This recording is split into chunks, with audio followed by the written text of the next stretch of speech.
Hi, everybody. Hello, hello. Guys, I'm so excited. Hi. Also, if I cough, I don't. I'm not coughing. I've definitely broken the cough that's been here since February. And I'm not coughing anymore. For sure. Okay? Okay, now that we have that out of the way.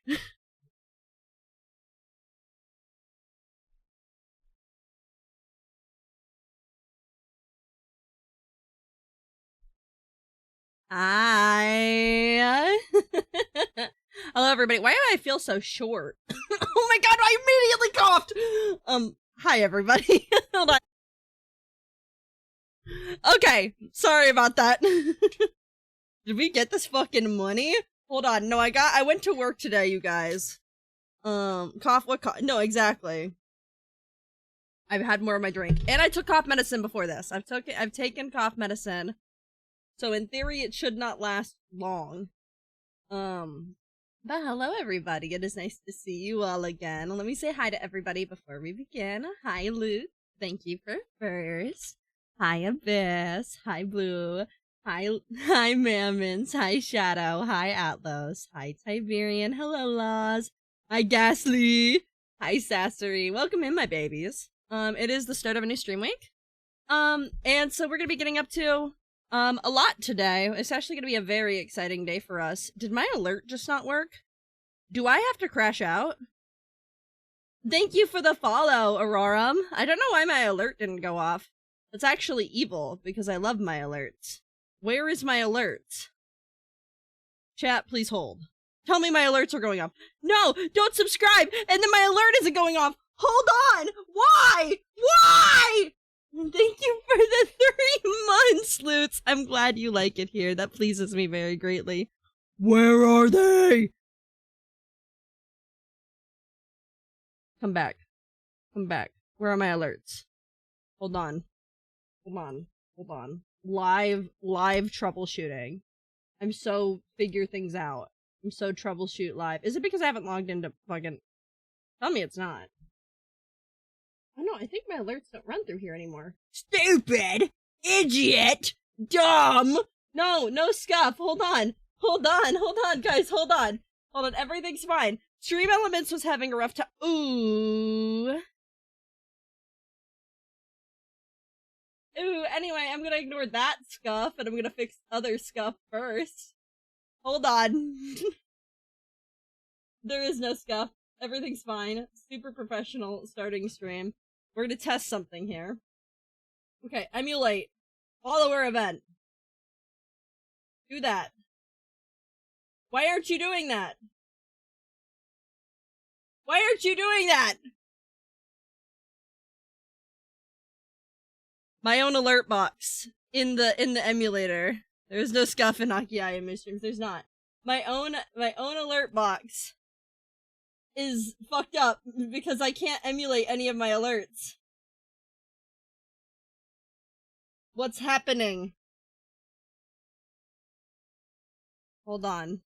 Is it Stream Elements? Is it Stream Elements' fault? It might not even be my fault because Stream Elements took 30 business years to join chat today. It might not be my fault. Everybody hold on. This is why I'm tier 3. Hold on. Hold on. Hold on. Hold on. Work. Work. Work. Why aren't you working? Why aren't you doing things? You work. You have one that works. Act like it. Fix it. Stream Elements. Stream Elements. What the fuck? Okay, guys, I don't know what I can do. I will just be so mindful of everything. I'm gonna be so incredibly mindful and so incredibly here and not scuff, and all of my alerts are gonna work. They just gotta take a minute, okay? They're thinking about it. But hello. I hope that you all had a wonderful time. I hope that you've had a wonderful time away from me. I hope that you have missed me dearly. If you have not missed me dearly, I think that you're doing something wrong. Also, hello, everybody. This is everybody. I haven't reminded you guys of this in like 3 days, so it's time for your weekly reminder. I have come to realize I am an asshole. But in addition to that, I'm also the prettiest princess around. Stream Elements just had a server issue. See? Not me. I'm perfect. Anyway, I'm opening VTS for you to use it once to make fun of me for not having it on, and then for it to get forgotten again, so I never actually had to open it. You are what you eat. You eat Azaria and Shiva and Ino. Okay. See, we're so online. Okay, not VTS. TTS is so online. Thank you. You should check out both of Aki Ayamu's covers. That's true. I have 2 covers. You should also be really nice to me. You should be really nice to me because I'm spoiled and I'm trying to put the rotten part in spoiled rotten. But no, I do have 2 covers out if you want to hear me sing. Ino is definitely the princess, Shiva's the prettiest, and Azaria is the hassle. Fuck! And I get all 3. Banger! No, I am a pretty princess today. I'm a pretty princess every day, but this is everybody's reminder that I am quite literally the greatest thing of all time. And this is definitely not this is definitely not me having an anxious couple days, and instead of allowing myself to feel anxious, I'm actually going on the opposite side of the spectrum and having a fat fucking ego, because that would be crazy. But yeah, so today we're gonna be doing something really exciting, and I'm really excited to talk about it because I've been talking about it, so now you guys have to listen to me talk about it. Oh man, ads are happening. Fine, I won't talk about it until the ads are done. Anyways, how are you guys' days? How was your week, Ben? Tell me about your week. I hope that you guys have had an easy start to your work week if you are working, and if you are unemployed, fuck you. Not actually. I wish I was you. I wish I was you, but like all of my bills are paid. Week sucked. No hockey till now. Oh, I know. I can only imagine. See, everybody, I need everybody to emulate Lutz a little bit. Lutz understands the assignment. But yeah, no, we're gonna have a lot of fun today. It's very silly. I have a little bevy with me, which means that that means that with the help of me and this undisclosed beverage in this random tumbler, I too will simp aggressively over fictional characters. So we're gonna be playing Bird in the Midnight Oil today. Oh fuck, I wasn't supposed to say that until the Twitch ran their ads. That's my bad. Hold on. Everybody hold. We're gonna make it wait a minute, and then we will talk about it. Yes. You didn't hear me say that. We didn't get there that far. This is a brand new day. But yeah, no, it'll be fun. We'll have a good time. There will be a lot of very silly stuff. I'm excited to yap to you guys for like 30 billion business years for no reason. Do I have an update for the microphone? No. I don't. I don't know when I'm gonna get it. I miss it. Hold on, I'm checking the follower event. It's still broken. Everything is still bad. Nobody is allowed to subscribe, raid, follow, any of those things. Not bits, none of it. Not allowed. Not until it's back up. Wonder what Aki's gonna do tonight. I can't wait to find out once ads are over. I know, isn't it crazy? I'm so curious. For today's playlist, you guys, I have chosen an absolutely incredible, amazing, wonderful playlist that you guys are gonna be you're gonna be like, wow, this playlist really bangs. I have no idea what's on it. It is supposed to be, we need 1,000-person raid who all subscribe at tier 3 right now. Do not. There is to be no support. Aki. Oh, you guys still can't hear that. It's okay. You know what's pissing me off? The fact that every single time I load TTS, I have to reload the audio file. Anyway, that's crazy. Try it again. There's never been any scuff. Ever. It's free. Actually, is there a cooldown? There might be a cooldown. I might have banned you. Yeah, Stream Elements is also pissing me off. But it's not pissing me off that bad, because, like, Aki, Thank you. Stream Elements is pissing me off. I know. You're being so brave now. I've been unbanned. Okay, yeah, now you guys can speak to me once more. At least this is working. So at least it's just Stream Elements. It's not like any of my other stuff. It's not like my you pet me. It's not like my redeems. It's not like my extensions or anything like that. So you guys still can be interactive. You just don't get to see my banger fucking alerts, dude. RIP Stream Elements. You would have loved working. I've thought about transitioning my alerts over to mix it up, but I am lazy and have no free time. So that's awkward. And also Stream Elements runs my donations because I do my donations through Stream Elements and I can't do that through any other platform. So that's bigly unfortunate. Those every time instead for alerts, dude. I actually was able to, I think I got spooky mode back to working, by the way. Quick, someone subscribe! No, I think I got spooky mode. Speaking of, like, my redeems, I think I got spooky mode to work again, which is kind of banger. Because I know for a while that one was not available because it wasn't working. So that's awkward. But I think it is now fixed. So that's good. If any of my other redeems break, it's not real. I'm gonna be so happy. Yeah, no. No, don't give subs while I don't have alerts! Fuck! Thank you, Loots, for the- Ghastly got a slub. Okay, I'll allow it, but only because Ghastly got it. Only because it goes to the drop. That wasn't on the ban list. Oh my gosh. Stream Elements, please. Please come back to me. I miss you. I wonder when it's gonna be back, actually. It's been a while. Stream Elements used to crash, like, all of the time. So it's been a while since it's crashed. What did I have to talk to you guys about? Everybody, by the way, I need everybody, I told you guys about this earlier, but now we're gonna loop back because I like centering things around me, because, you know, I am the center of attention. Drimes are street. None of my redeems are tied to Stream Elements. It's just the alerts. So what is banned from you guys is hold on. Just Lokes is gifting Ghastly Drop a sub. Fuck. They gifted 9 subs and Thank you. are attractive Thank you for that. Okay, every time that's how we'll solve it. Boom. No, just looks. No, so the things that are banned currently until everything is back is we have banned follows, we have banned raids, we have banned subs, and we have banned bits. All of it banned.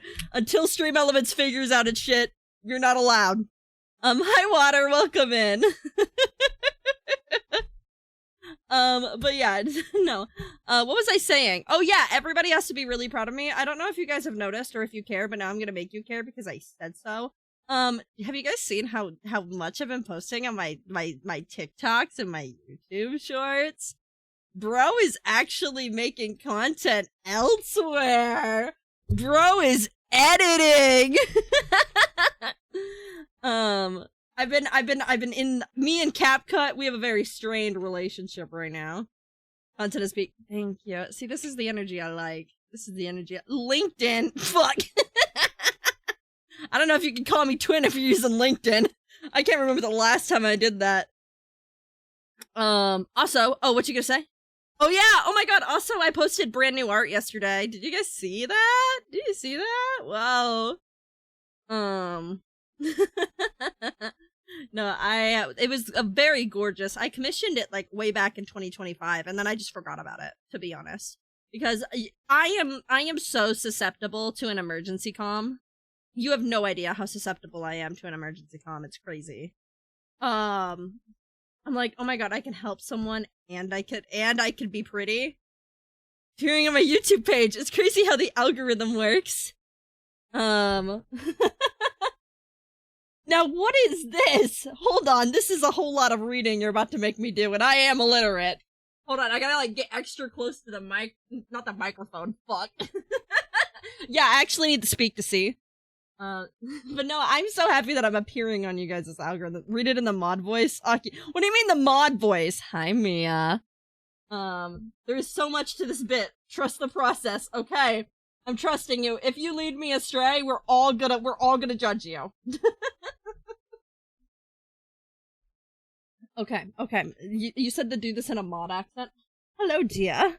We have arrived. We have arrived from the mod union and have a few questions for you. Is that the mod accent, or am I just being eloquent? Fuck, I think I'm just being eloquent. Hold on. How often do you feed your mods, and how clean is the mod basement? Thank you for answering in advance. If any of the mods want to tell a different story, please speak now or forever hold your peace. There you go. Fuck. The mods aren't held in the basement. It's a dungeon. Which is arguably worse because it is definitely dirty. I throw them a piece of moldy bread from time to time. Have a good work day, baby. Also, hi Magus, welcome in. And so when I throw them a piece of bread, they go, Aki, we love you, and I'll go, don't talk. And I walk away, and then they all get very excited by that. Hi Shiva.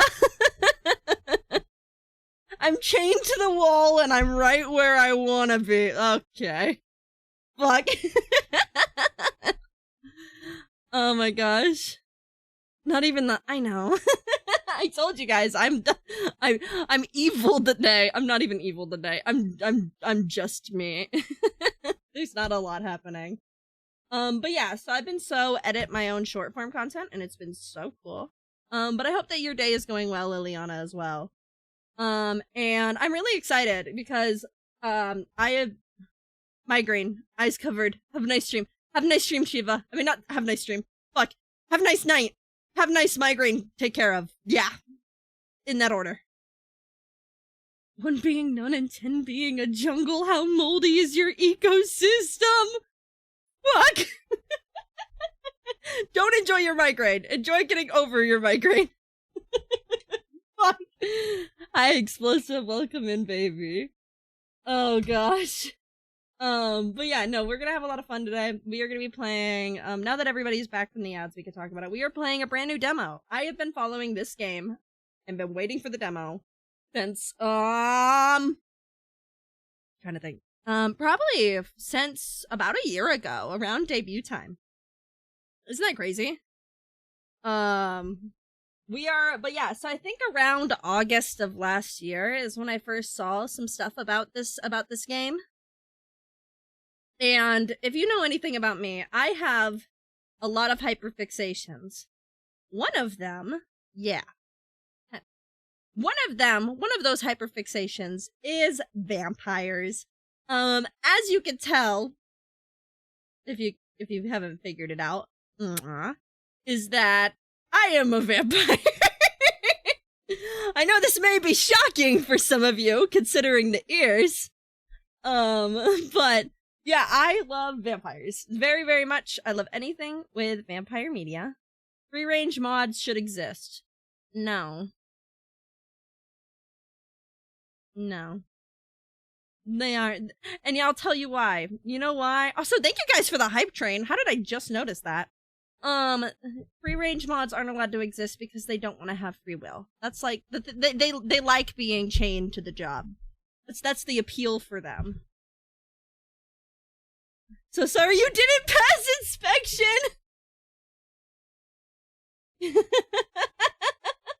Send your mod 1 trillion schmeckles worth of... Oh, damn it, my bad. You might have noticed it because the alerts are dead. That might be right. You might be adding a really good... I gave up the free will when I signed up to be a blood bag. Hi, Azaria. Welcome in.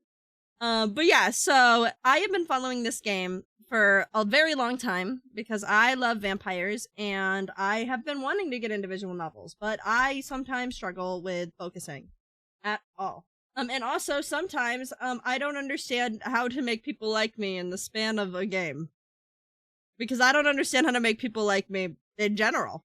So so they've always kind of evaded me. The closest thing that I really played on my own to completion that would be considered a visual novel, like proper, would be Persona, and I don't really think you can count Persona. So a while ago, I sat down and tried to get into some visual novels, and it did not work out super well in my favor because I was super into my co-host, who you will never guess who is. And so we ended up talking the whole time. But I saw this one come out, and I was really excited about it. And I started following the pages. Do not look on Twitter. If you look on Twitter and find my replies to this studio, shut up. Okay? I am not to be held accountable for the amount of unhinged replies I have put on my main account to this studio. Because I am a little lover of alt baddies, and this game, from the sprites that I had saw and from the little descriptions they gave me, is if all of my types were in one room, which is bad for me because I'm nervous. So we're gonna try getting into that today. It'll be a lot of fun. Because of my love for you and the visual novels, and the rest are just straight bangers. Okay, wonderful. So I'm very excited. You all have to be super excited. I want to see you guys get so diabolically invested in the story with me. I don't care if you've seen it elsewhere. I don't care if you played the demo already. Strap the fuck in, because we are playing it tonight. We are gonna look at attractive baddies, solve crimes. I have no idea really what we're gonna be doing. It's kind of like, it's described as like this neon noir style game, which is really cool because I also, outside of fantasy stuff and vampires that I like, also really like detective shows. So dude, I'm cooked. But yeah, so it'll be a lot of fun. We will have a good time. I'm very excited to try it out. I'm very excited to kind of get in there. The second they sent me the demo email, I immediately flung to my PC to download it. And I have been so excited because it looks so pretty. And I'm really excited to kind of see what they have to offer. So we will get into that. It'll be a lot of fun. You guys will be here. And we will all have a good hunky-dory time together, I think. That's what I'm manifesting for us tonight. Okay, I do gotta drink my drink before I die of cough. I can't wait to be horny. Blue, I like that about you. See, everybody, I need everybody in the room to get with Blue, okay? The level Blue is at, I need everybody to match that. Okay. Also, I do want to let you guys know, I believe there are some content warnings for this game, which I'm going to grab right now. I'm going to alert you guys of the content warnings right now, so that you guys can say that I did warn you.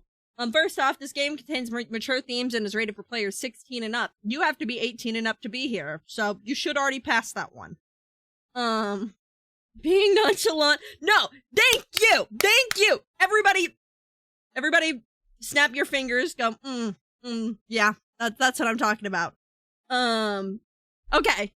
So, other content warnings in this demo include, but are not limited to, horror. I love horror. You're already, you guys should already be used to that. Blood and violence. I love blood and violence. You should already be used to that. Strong language. Suggestive content. Alcohol and drug references. Substance abuse. And then references to past emotional abusive relationships and references implied to suicidal thoughts. So these are all of your content warnings. I have given you them all. For the first half, you already know. You're already here. You passed. The rest of them, if any of those are kind of, that you're not comfortable with that, or you're, or just don't vibe with, that is totally okay. I'm just gonna warn you now. And flashing lights. Okay, and flashing lights. And if you have aversions to flashing lights, don't watch I either. Because I was really concerned about the flashing lights with that one. But that one also has a warning. So you've been warned. Everybody's been warned. We are so here, real, valid, excited. We're so play the game, we're so get into it. How long have I been talking? Dude, I've been talking for a half hour. Someone execute. So without further ado, we have so much in common with them. Oh yeah. Let me go ahead and tab on over.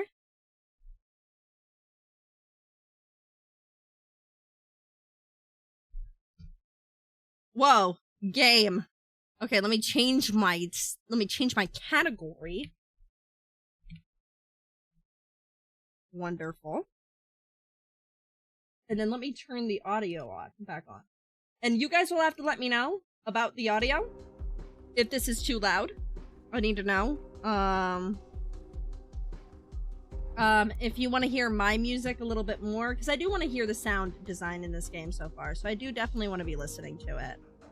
But if the sound is too loud, also let me make sure that the song is not quiet. There you go. This is my normal music at a normal volume, so that you guys can hear that and understand where we are at with that. If this volume is too loud, now is the time to inform me, because we will go the entire stream without knowing. Just so everybody is on the same page. Alright, I'm not seeing any warnings, which means I'm taking it as you guys like the volume. Let's get into this. So, when I saw this, by the way, because I loaded this up beforehand, because I had to make sure my PC wouldn't explode. I became something not truly human. I became a little rabid when I saw this title screen. I have not hit new game. I have not hit anything further. I was just making sure the settings added up, making sure everything ran fine. So this will be my first time getting into it. Okay. So we can either be Cersei. So it looks like for Cersei, her personality history is... Not personality history. Her personal history is, for 2 decades, Cersei stalked the streets of North Haven as a private investigator. Accompanied by her sidekick Edgar, she mostly deals with trivial jobs like catching cheating spouses, finding missing pets, and slaying vampires. Oh man! I'm a vampire. That sucks. In recent years, Cersei's lost her passion for detective work, but this city isn't done with her just yet. When she's approached by 2 different clients looking for the same person, she decides to take on one last. Alright, and I do want to see what Dante's is. He's so fine. Ugh, he's so yummy. Oh, excuse me. Demi Hellhound. Excuse you, werewolf. Okay. Occupation, I'm not. Oh, he's edgy. Several years ago, Dante struck a deal with Orion, a former friend of his mother. Stuck in North Haven ever since, Dante unwillingly works as a cop. He spends his nights chasing criminals, waiting for a day where he finally fulfilled his end of the deal. At last, Orion puts Dante on his final case. There's a suspicious new drug on the market he wants Dante to investigate. The roots of this problem may be even more dangerous than they thought. Okay, I do think the audio may be a little loud for me, so I may lower the audio just a touch when we get into this. Okay, you guys are not surprised that I'm choosing Cersei. When I first saw this game, I was super excited to choose Cersei because I wanted to be a vampire. Somewhere. Don't remember the month. 1968. Something not quite human sits on the edge of a stranger's bed. Leisurely lapping at the... I'm gonna turn my music off, actually. Leisurely lapping at the blood coating her fingertips. Savoring her leftovers. Dude, she's so hot. Dude, we just started. She's so yummy, dude. What the fuck? She turns her head to stare at tonight's meal. A handsome man, currently lost inside his dreams. She wants to be certain she's not imagining the steady rise and fall of his chest. The last thing she needs is a trail of bodies leading them to her.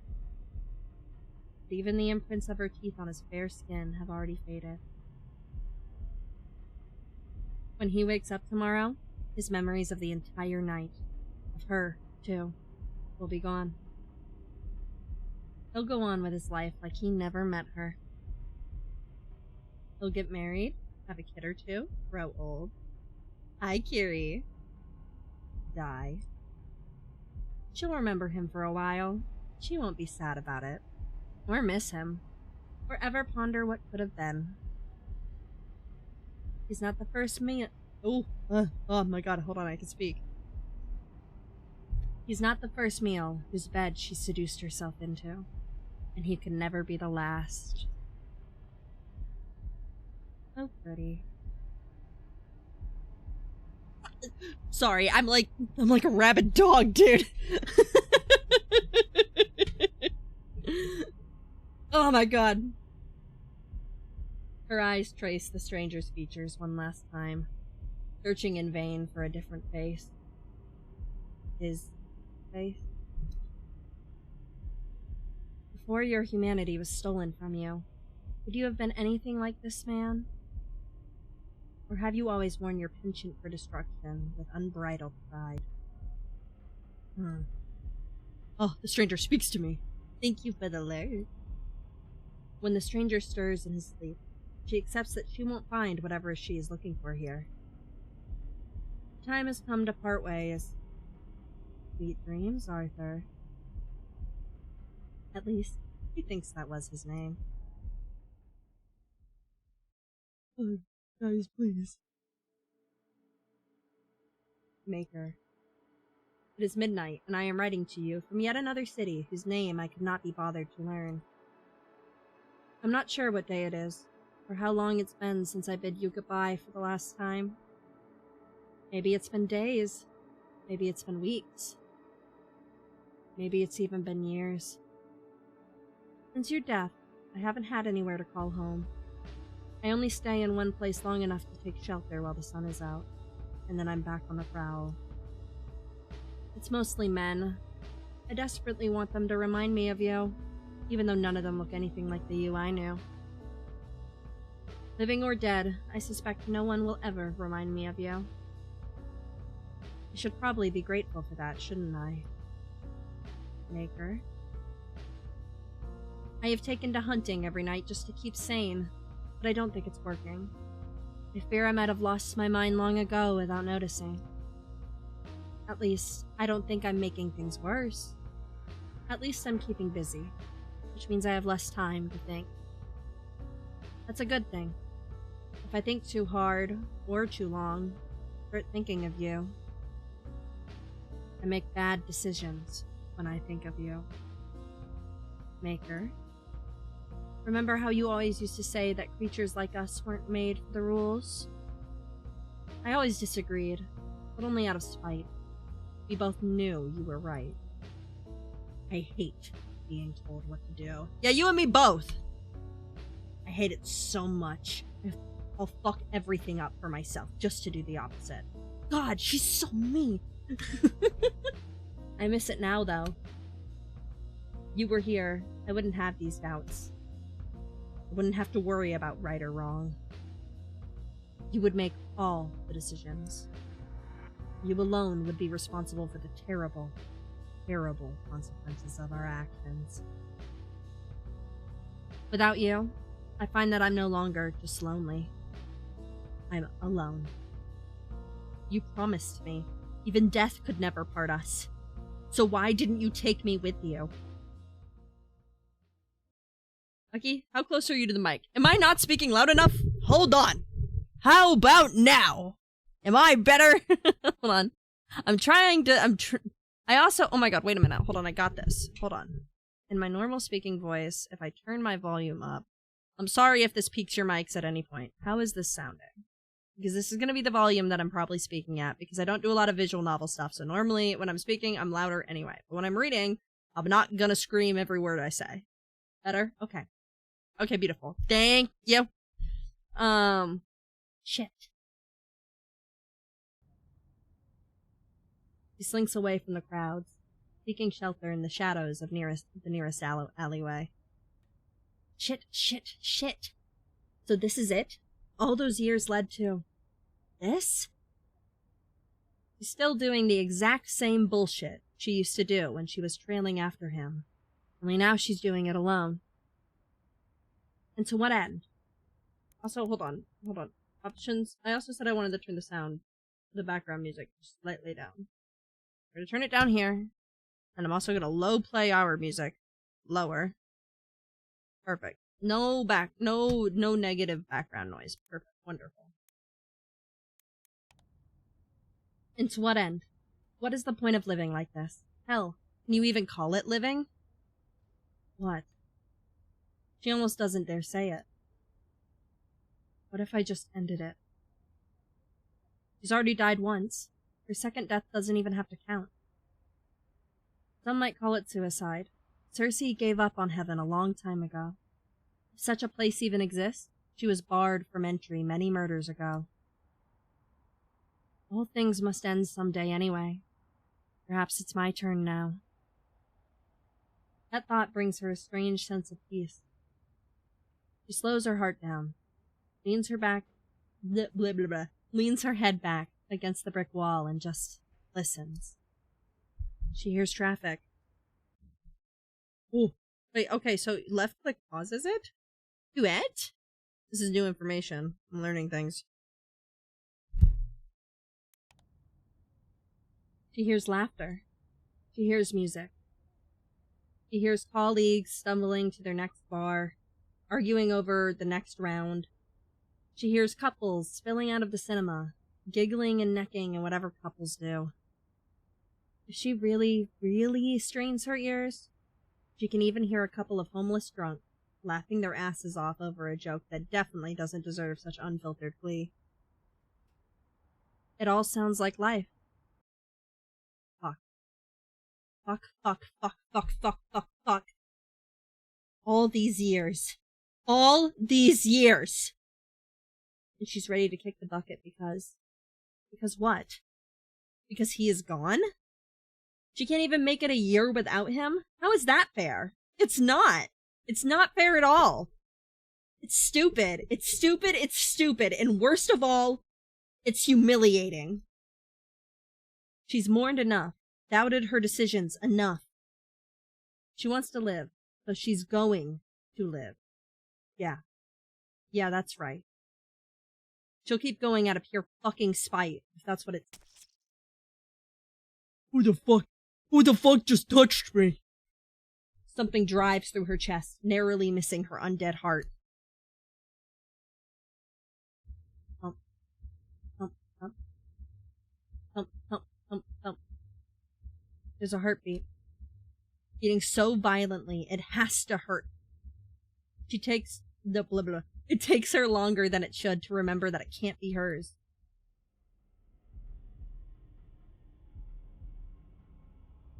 Now who is this freaky little man? Her eyes shift from the improvised stake in her chest to the man responsible for it. Perhaps he's more of a boy than a man. He can't be a lot older than she was when she was changed. Not that any of that matters right now. A stake to the heart? How medieval of you. The man? Boy? Doesn't respond. He's busy watching in horror as she rips the stake out of her chest. She doesn't flinch at the pain. It's there, like an incessant little bug, but it doesn't really hurt. Never does anymore. If I may offer you some advice for the next time you try to murder one of us, don't bother with the classics. Crosses, garlic, and all that nonsense. None of it works. Except the sun. She's not stupid, so she's omitting that part. Don't be afraid. He takes a step forward. He's trembling now. Still, not a word. I like the camera angles that we're doing here. This is cool. You're the one who tried to kill me. Shouldn't I be the one to fear you?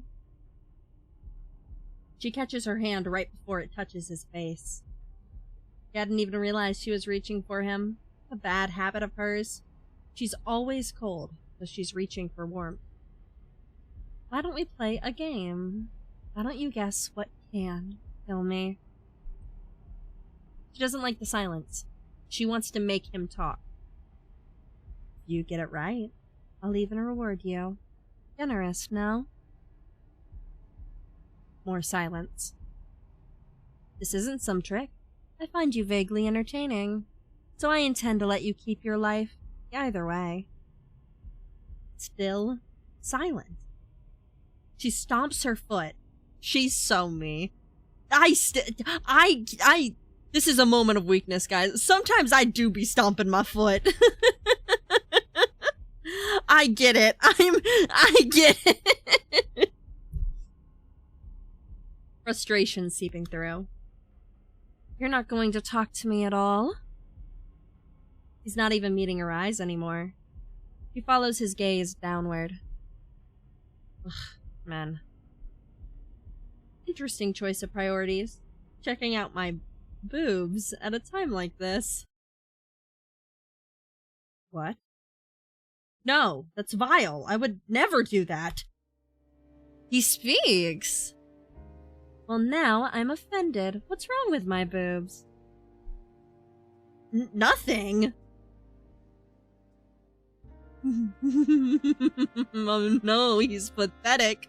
Oh no. I miss.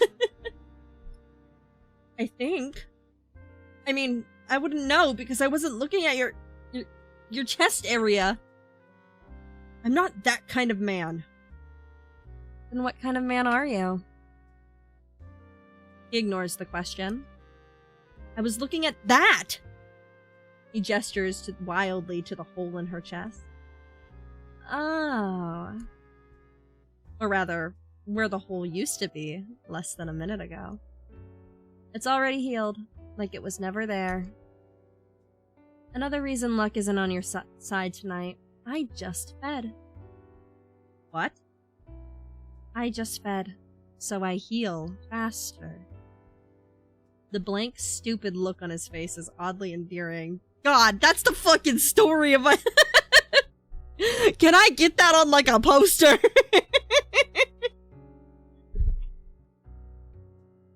You know nothing about our biology, idiot. What did you say to me? I called you an idiot. Would you like me to repeat that? He whips out the knife she already knew he was hiding in the pocket of his coat. Don't patronize me. He points the blade at her. Or call me an idiot. If you behave like an idiot, I'm going to call you an idiot. Simply smart enough if it bothers you. You think I care what you think of me, you leech? Evidently, you're not particularly good at hiding your thoughts. Why are you dragging this out? I'll never beg a vampire for my life, if that's what you're waiting for. So just kill me and be done with this already. She sort of, kind of, not really, tries to stifle her laugh. It pisses him off even more. What's so funny? Sorry, it's just your accent. I refuse. Thank you for the follow, Leon. Welcome in. I, too, love Leon Kennedy. I've only realized it now, but it's so British. I'm not doing a British accent, by the way. Learning that this character is British does not mean I am doing a British accent. I am little Leon Kennedy. Oh, banger! This will work out great!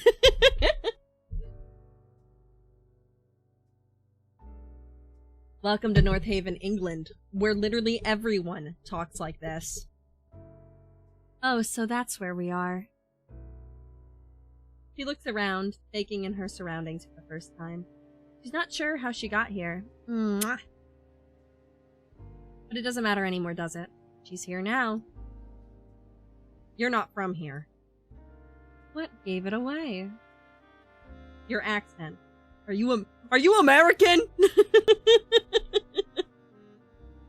When it's convenient. Suppose it doesn't matter where you came from. You still fit in perfectly with the other bloodthirsty freaks in the city. You amuse me. Hi, Zeno.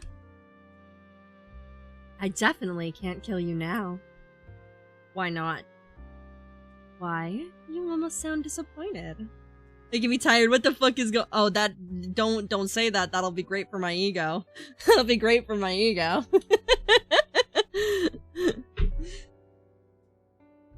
No, I appreciate it.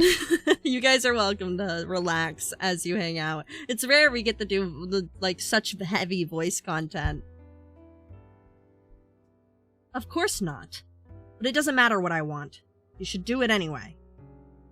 Why? Because we can't both walk away from this. It doesn't work that way. Says who? Knock me the fuck out, Hong Xiu. Me. It's me, Leon Kennedy! Fuck. How will you save RPD? He rolls his eyes. How about this? If you don't kill me first, I'm gonna stab you in the back as you walk away. Leon Sex Kennedy! Fuck. Oh my god, I know taste. With that silly little kitchen knife, I've seen babies with stronger grips on their toys than you've got on that. His grip loosens. Meanwhile, I could kill you with minimal effort. Right here, right now. I could snap your skinny little neck with my bare hands and not even break a sweat. Only, that wouldn't be very fun, now would it? I don't kill as often as you may think, so I like to take pleasure in it when I do. I'd make it slow, slice your neck, but keep the cut shallow enough that I have to suck the blood out. I prefer the drink straight from the tap, you see. It's more intimate that way. Once I've drained you, I'll dump your corpse behind one of those bins and skip town. By the time someone finds you, I'll be long gone. Nobody will even know I was here. He lowers his knife, averting his eyes to stare at nothing in particular. Do what you want. There's no one left who would care enough to try to find me anyway. Oh, he's a little edgelord. Oh, he's a little edgelord. He's a pathetic little edgelord. She recognizes the frustration in his eyes all too well. She's seen it kill him already. She's seen it countless times in her own reflection. Monsters took someone from him, just like a monster once took someone from her. Well, no one will have to. As I keep saying, I'm not going to kill you. He hurries to object, but she lifts a finger, and that's enough to shut him up. And you can't kill me. You're bold. I'll give you that. But I don't even think you could kill the weakest of us. You're not strong enough, and that's not an insult or a slight against your ego or an attempt at undermining you. It is simply fact. Kill the British man! I am British! Fuck!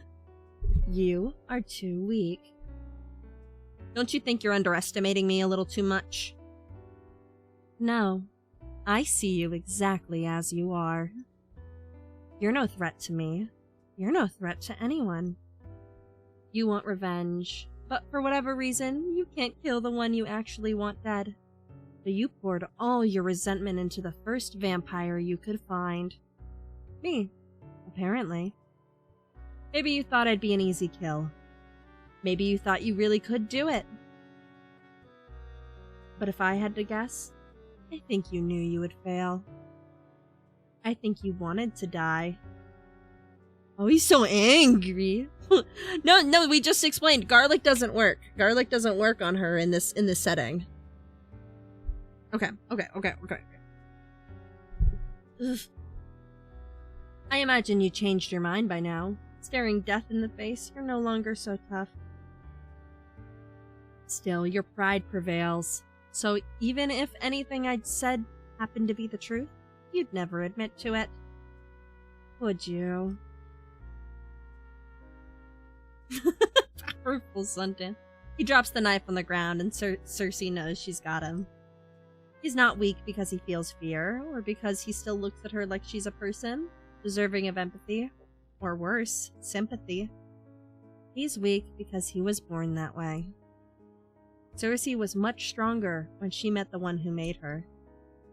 Her maker had spent an eternity mastering the art of pretending to be something he'd never be again.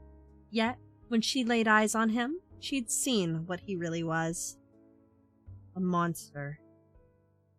But even knowing that, she'd still lost to him. She'd still been too weak. Not anymore, though. If you'd like, I could teach you. Seeing his confusion, she elaborates. How to kill vampires, I mean. You would teach me how to kill your own kind? Yeah, why not?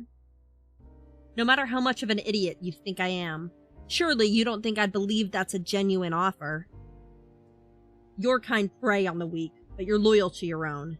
Even I know that much. He's not wrong. Contrary to popular belief, most vampires are social creatures. They thrive when they are together. In theory, at least. Reality is more complicated. It's frowned upon, I know, but I don't mind offending people. As a matter of fact, it might just be my favorite pastime. So it's not just me. You're insufferable with everyone. How dare you? But yes. Yes, I am. She's such a little... I love her. I love Cersei. She offers her hand with a smile far too dangerous for anyone sensible to trust. What do you say? Do we have a deal? Only an idiot would strike a deal with the devil like you. Or someone moderately desperate.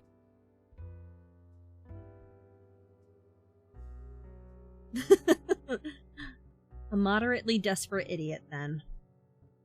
Sighing, he takes her hand. She bites back a grin. Ah, before I forget, what is your name? Edgar James Thorne. That sounds so pretentious. I'm just gonna call you Eddie, okay? Hey, bitch, and I approve! If you must. What about you? What's your name? If I told you, would you even use it? Well, yes. That's what people do, isn't it? Call each other by one another's names? Been a while since anyone used her name. She supposes it would be rude to withhold it from him now. They call me Cersei. So may you. His grip on her hand tightens. I want to ask you something, Cersei. Yes? When you've taught me all that you can, what's going to stop me from killing you? She allows herself that grin now, showing him all her teeth. Nothing but your own compassion. God, she's so hot. I love her. North Haven, 1986. Finding Elysium isn't difficult. The dark doesn't bother Cersei the way it might others. Even if it did, she's navigated these tunnels enough to remember each step. It's getting inside that poses some trouble. It wasn't always such a hassle. Cersei was once a regular at Elysium. Oh, yeah, what is this? Oh, we have like a glossary. Hold on. The maker, the creator of another vampire. It is the duty of the vampire's creator to mentor their apprentice, but this tradition isn't always followed by the clan. Vampires abandoned by their creators are often at a disadvantage in the world, especially in vampiric society. Lazarus, the founder of Elysium. Lazarus is a gifted vampire. The specifics of his power are an open secret few dare to mention to his face. Despite his penchant for the dramatics and his infamous reputation as a hedonistic drunkard, Lazarus is still deeply beloved by his patrons, who teasingly refer to him as their prince. Lazarus also happens to be the only boyfriend Cersei's ever had. When their tumultuous relationship ended some years ago, Lazarus didn't take it very well, and indefinitely banned Cersei from Elysium. Rumor has it the two have been acquainted since long before they even stepped foot in North Haven. Monikers: Prince of Elysium, Laz, Asshole, Dickhead, etc. Perfect. Who the fuck is Lazarus? Let's get into this. Cautiously welcomed by its patrons because of her relationship with Lazarus. In 6 or so years. Oh, hi, cat! How are you? Oh my god, let me put myself back in the corner. Okay, hold on. Hey, kitty, how are you? How is your stream? Are you still? Did you stream today? I think you streamed today. I'm trying to think. Or was that yesterday? Do I know anything? Have I ever been real? I think it was yesterday. How was the rest of your stream? 13 playing with the Pookies? Very exciting. I hope you have a good time. Oh my gosh. Okay. It's been 6 or so years since she had been warned to never show her face here again. Of course, that flimsy ban has never stopped her before, nor will it stop her tonight. What's this game? Let me tell you! So this game, oh my god, hold on. Atlos, can I make you do work? Atlos, hi, Atlos, can I make you do work? I forgot to do the thing. Yeah, hold on. Can you make a message saying what this game is? And I'm gonna send you a link. I'm gonna send you a link, and I want in the message to direct people to go check it out for themselves following this thing. Hold on. Yay. Thank you. Wonderful.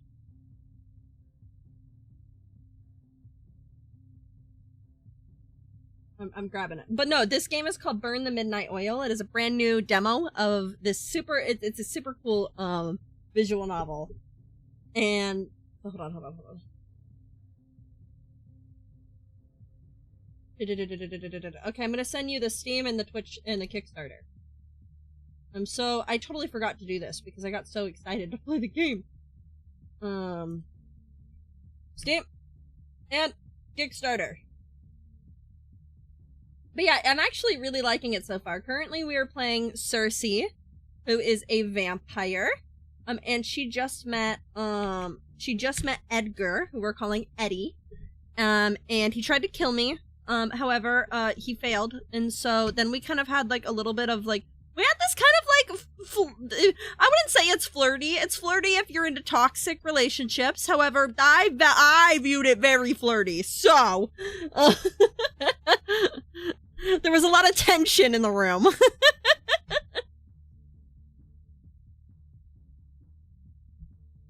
Okay. The bouncer standing guard cut straight to the point. Since you managed to find your way here, I take it you've got an invite. Not a question. Lazarus paid a pretty penny for the spells that it would ensure only those with an invitation will ever reach Elysium. Fortunately for Cersei, no one remembered to amend those spells when she was banned. God, she's so fine! Aw, you don't recognize me. Should I? Yes. But given that she doesn't recognize him either, he's probably no. Lucky me. Ooh. What do they call you? He might not recognize her, but he'll definitely have been warned of her name. She thinks quickly. Donna. Not going to be on the list, but she doesn't need to be. That's what her talent is for. Oh. Talents and gifts. Okay, we're learning. We're learning more lore. Gifts are innate powers passed down from generation to generation through vampiric bloodlines. The further away you are from the primordials, the original line of vampires, the weaker your gift will be. Most modern vampires do not have a gift, making it a symbol of status to have one, even though some gifts might arguably be more of a curse than a blessing. Talents are abilities nearly any vampire can learn, but only if the ability is taught to them by another vampire. Different clans have hoarded different talents over several generations. They're very defensive over the ones that the ones they have collected, determined to protect their gifts from other clans and clanless vampires. Cool. When a vampire is born, their maker, sometimes their clan, will grant them a new name. It is not only a sign that they have been reborn, but also a symbol that they have been embraced by their new kin. Of course, there have been exceptions, instances where a vampire's creator has allowed them to choose their own name. However, it would most likely be assumed that your kin has decided not to accept you as one of their own. When a vampire asks you for their name, it is customary to ask, what do they call you, or what do they know you as? This tradition isn't followed as closely by non-vampires or vampires outside of the clans, but in certain circles, it is a significant faux pas if you do not do it this way. Interesting! Okay, cool! Donna. He flips through the guest list till he hits the bottom of the last page. Yeah? No Donna. He takes a more aggressive stance, but it's all bravado. You reeked of insecurity. He will gladly exploit that. Oh, she's such a cunt! Ah! I love her. I love her so much. And if I said she's me... It's been a while, hasn't it? I might be rusty. Trying to get under someone's skirt. Dude, I either need to be her or be in her. Okay, we mentioned seducing earlier, so I think seducing is actually the way to go. Hi Guppy and welcome in. No, that's not the right strategy for this one. Seduction might be a personal favorite of hers, but the method is hit or miss when it comes to other vampires. Most vampires don't share her appetite for casual sex. Most simply can't be bothered. With enough blood in your system, it gets quite dead down there. I should intimidate him or persuade him. It's an easier bet. Okay. So that was wrong, but it gave me a chance. Just Aki things. No, come in, Guppy. And we are playing Burn the Midnight Oil. We are a vampire. We are hot. And we're trying to get into this club that our ex-boyfriend has banned us from. I think intimidate him, because I'm evil. You deny me entry over some stupid fucking list. How dare you? If you know what's good for you, you will let me in. Her voice doesn't come out right. It's a touch too soft. She already knows it's not going to work before the words are even out of her mouth.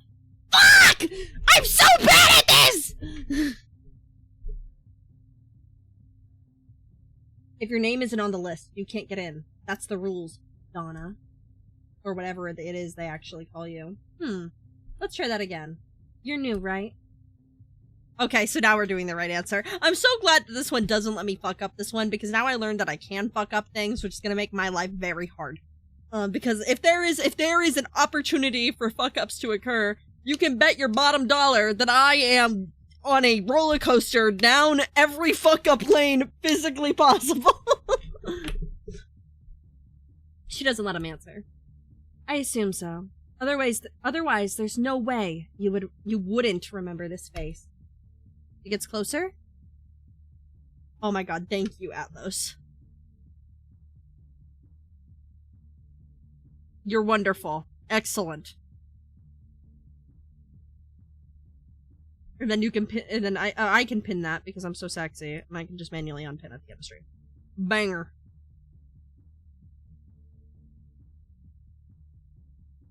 He gets closer, and closer, and closer, as much up in his face as their height difference will allow. When you see this face, you should let me in. The bouncer staggers back a step, his confidence rapidly depleting. Her words haven't actually frightened him. Not really. It's just how compulsion works. Okay, so we have the talent of vampire compulsion. So we can persuade. We cannot intimidate because we are too sultry. And we cannot seduce because vampires have erectile dysfunction. Hard. This vampiric ability allows one to induce others to follow their will. Depending on the vampire's strength and the strength or weakness of the target's willpower, the vampire could theoretically convince the target to act or think in a way they want. This effect is temporary, but consistent long-term exposure to compulsion may cause permanent personality or behavioral changes. Out of all of the vampire talents, compulsion might just be the most powerful, as well as one of the most easily abused. Clans carefully hoard the ability, only allowing their eldest member to learn and practice it. In the hands of the most practiced vampires, compulsion might be one of the closest powers to mind control. However, this kind of prowess demands a natural inclination, as well as decades, if not centuries, of study. Or don't. You're more than welcome to wait and see what Nisha will do to you when she learns that you turned away one of Elysium's VIPs. Who the fuck is Nisha? Elysium's manager, as well as Lazarus's right-hand woman. She may be the only human, but her street smarts have earned her that reluctant respect of Elysium's patrons. Not Patreon. Patrons. For the right price, she sometimes sells information, but nothing that would ever jeopardize the future of Elysium. Some of Elysium's patrons... Fuck, now I can't stop thinking about it! Some of Elysium's patrons like to speculate that Nisha and Lazarus are secretly lovers, but anyone who actually knows them would know that that is no more than hogwash. Nisha's like a sister to Lazarus. They bicker often, but he trusts her more than he trusts himself. Oh, cute. She's not known for her mercy, but you are new. Perhaps she'll take pity on you. Her words are followed by a lazy, half-assed shrug. Perhaps. Compulsion isn't mind control. Cersei can't force people to entirely transgress their own nature. It simply sways people in certain directions. Different methods, seduction, persuasion, intimidation, work on most people. The weaker the will, the farther she can push them. With enough practice and the right target, you could convince someone to do almost anything. Oh, you know what? We do have some issues with the guest list all the time. Missing names, these sorts of things. They definitely do not. Nisha would never allow it. Must have forgotten to write you down. Please go ahead, miss. Miss? I mean, ma'am. That's right. I'm, my lady? Mistress? I need her! We'll work on it, yes? She casually pats his shoulder on the way in. Elysium. The only sanctuary in the city for creatures of the night. Since the 70s, Elysium's been an Epicurean, that's a big word for Elmo, haven for vamps to gather and feast without repercussions. Donors. That's what they call the humans selling their blood here. Donors. Other vampires in Elysium referred to human staff who consensually donates blood to them. Some donors do it for the money, or in the hopes of one day becoming vampires themselves. But most of them simply find it to be a pleasurable experience. Freaks! There are freaks among us! Some of them are natural masochists, taking pleasure in being fed on. Others are only here to make some good money. Most are here for both, and a select few loonies come here with dreams of one day becoming vampires themselves. But to my knowledge, few, if any here, have had the honor of experiencing the change. The changes must be, the act of vampire bestowing vampirism upon a mortal. Those who have experienced it themselves say that it is both the most pleasurable and painful experience one could have. Like a newborn, fledglings have only two immediate desires: to be embraced by their maker and to feed the hunger, alternatively known as the first death. It's nearly been a year since Cersei last set foot in Elysium. One quick look around promptly reminds her of why she's been avoiding this hellhole. Nothing's changed. Everything is the exact same. Cersei inhales, her stale lungs breathing in that irresistible saccharine scent. Did I say that right? Saccharine? Is that how you say that word? That's another big word. Scent of blood. The familiarity should comfort her. In a city that's rapidly changing, more so now than ever, Elysium's been one of her only constants. But it gets so damn boring. Among the 40 to 50-something vamps who permanently reside in North Haven, Cersei can count on one hand which ones aren't regulars at Elysium. They're a tight-knit group who come here night after night to dance, drink, and smooch. As for what brings Cersei herself here tonight, fuck. The same reason she always comes to Elysium. She's looking for someone. Let's see. She double-checks the picture the client provided. An old photograph. A blonde guy. Thank you for the lurk, Loot. Cute enough if you're in his age group, with baby blue eyes and a smile that's up to no good. Basically, I'm looking for a less alive version of this guy. Cool. She scans the dance floor for a mop of blonde curls, but there's no one. Either our intel was off and he's not here yet, or like most of us, he's taken on a different look in his new life. It's annoying they don't have a more recent picture. This is what the client offered, and Edgar couldn't find anything more recent. For now, she should find someone who might have a better idea of where she can find him. Question is, should I find Nisha or Lazarus for that? Lazarus is gonna kick us out. Let's find Nisha. Lazarus may have founded Elysia, but it's his right hand who runs the place. As a human, Nisha hadn't been a popular choice for the job. She fought hard to earn the patron's respect. As much as I do want to see her ex, he's just gonna kick me out. Now everyone, human or vampire, in Elysium turns to Nisha when they've got a problem. And anyone who messes with Elysium's equilibrium will also have to answer to her wrath. I'll have to talk to her if I want to get anything done. Ignoring the urge to make the objectively worst decision. Yatta girl! Don't make the objectively worst decision! Cersei goes looking for Nisha. Doesn't take her long to find her. She's at her favorite spot, leaned back against the bar, a cig hanging haphazardly from her lips. Fuck, I can't speak.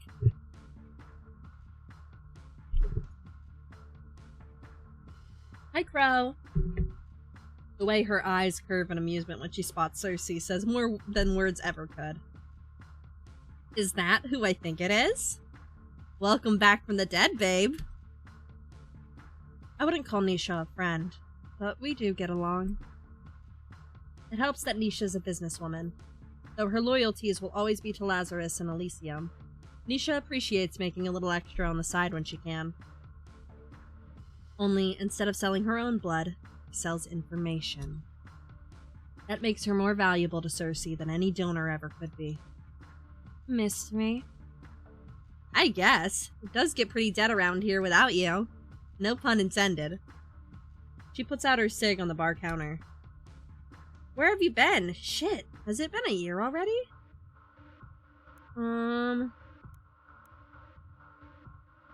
Avoid the question. Been keeping tabs on me, I see. Lazarus's orders. I knew he was spying on me. Asshole. Don't take it personally. Or do. Doesn't make much of a difference to me. Now stop avoiding my question. What question? Where have you been? Here and there. Avoiding us. It's a good thing. Wouldn't it be terrible if I came around too often and you grew bored of me? Impossible, and you know it. You're the most interesting person I've ever met. You need to meet more people, then. Nisha relents, raising her hand in a half-assed gesture of peace. Fine. Keep your secrets if they're so precious. That'll do. Nisha tips her head towards the bar. How about a drink before you share what brings you here? My treat. I'm good. You're turning down a free drink? I'm not thirsty. Nisha smiles like she doesn't believe her, and she would be right not to. The thirst is never fully satisfied. Fortunately, Nisha's a lot more respective of boundaries than Cersei's ever been, so she knows not to push it. And she looks pretty. Yeah, Cersei is fucking gorgeous, dude. I love her. You don't mind if I make myself one, do you? Be my guest. Nisha slips behind the counter, playfully hip-checking the bartender on service to make more space for her. The bartender shakes their head at her with a smile. Nisha, trying to steal my job again? Work harder and I won't be able to. Who's this? Oh, right. Jude, meet Cersei. Cersei, this is... Actually, I don't think I care. But you just You know what? Never mind. Jude looks more amused than offended. So you're the one they call Cersei. Weren't you banned for forever? No one actually cares about that, except maybe Lazarus, depending on his mood. Then why do you continue to make it a pain in the ass for me every time I visit? Does it matter? You always find a way in, don't you? No thanks to you. Cersei eyes Jude, who's watching this interaction with strange interest. You're new. Sort of. Jude, you said? Yeah. Like the song? Their skin can't blush, but they still look bashful. Like the song. Cersei's attention returns to Nisha. Why are there so many new faces? First the bouncer, and now this one. Jude isn't new. They've worked here for quite a while now. Used to be a donor, actually. Cersei doesn't bother hiding her surprise. Lazarus actually changed one of them? No. Not Lazarus. Not directly, at least. Another vampire passing through town lost control of his hunger. Drank too much, you know how it goes. Okay, the insatiable desire, yada yada. Yep, failing to keep one hunger in check can have lethal consequences. Alternative terms is the third. Hey, heard. Speaking of, speaking of my thirst, I will go ahead and hydrate. Lazarus made him change me. Nisha's frowning. But then she noticed Cersei watching her and fakes a smile. He saved their life. He did. He really did. More like he ruined it. You wouldn't have been in that situation in the first place if Lazarus hadn't hired you. What happened to the one who made you? Nisha answers for them again. Oh, he's dead. Like, dead. Good riddance. I suppose congratulations are in order, Jude. You survived your fangling year. Oh, we call them fangling. For years past, given that the vampire didn't get themselves killed one way or another, one is considered no longer to be a fangling. Cool. It was an interesting experience. Your first year after the change is never easy, but under the right guidance, it's manageable. Jude may not have had their maker by their side, but the Elysium vamps still look out for each other, as long as it's convenient. Nice to meet you at last. Lazarus talks about you so much. I always felt like I already knew you. Oh yeah? What's he been saying? Nothing nice. The other night, he went on a rant about you for hours. Said that in almost 200 years of unlife, you're the worst bat he's ever met. Lazarus needs to practice his insults if that's the best he's got. I'm disappointed. Oh, he's said far worse. I just didn't think it polite to repeat. That's just how he expresses his affection. He's a sentimental soul. Think that's enough shit stirring for one night, Jude. Back to work. Yes, ma'am. Jude spares Cersei one last glance and a brief smile. And then it's only her and Nisha again. Nice kid. They're older than you in mortal years. Like I said, nice kid. Nisha's eyes never leave the drink she's mixing, but Cersei still feels watched. So if you're not here to keep me company, why are you here? I'm looking for someone. You'll have to be a little bit more oh my god, have I ever said words? You'll have to be a little more specific. Cersei holds up the target's photo for Nisha to see. Oh my god, I like that sometimes I just forget how the English language works. He's a fangling. I don't know what they call him, but our client says he's been lurking around Elysium the past couple nights. I'm hoping I'll find him tonight, too. Nisha isn't even looking. Cersei pushes. Recognize him? No one sets foot inside Elysium without Nisha knowing.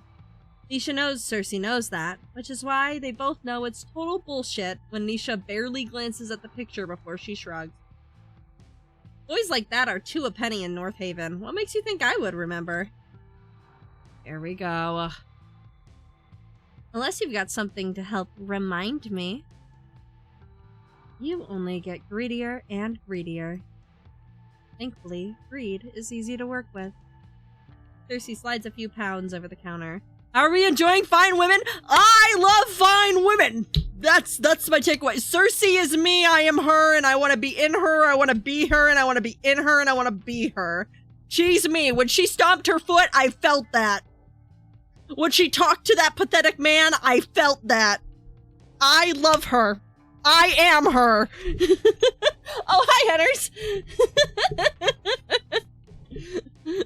And then I went to talk to Nisha because fuck Lazarus. Why would I want to go talk to my ex? Ew. You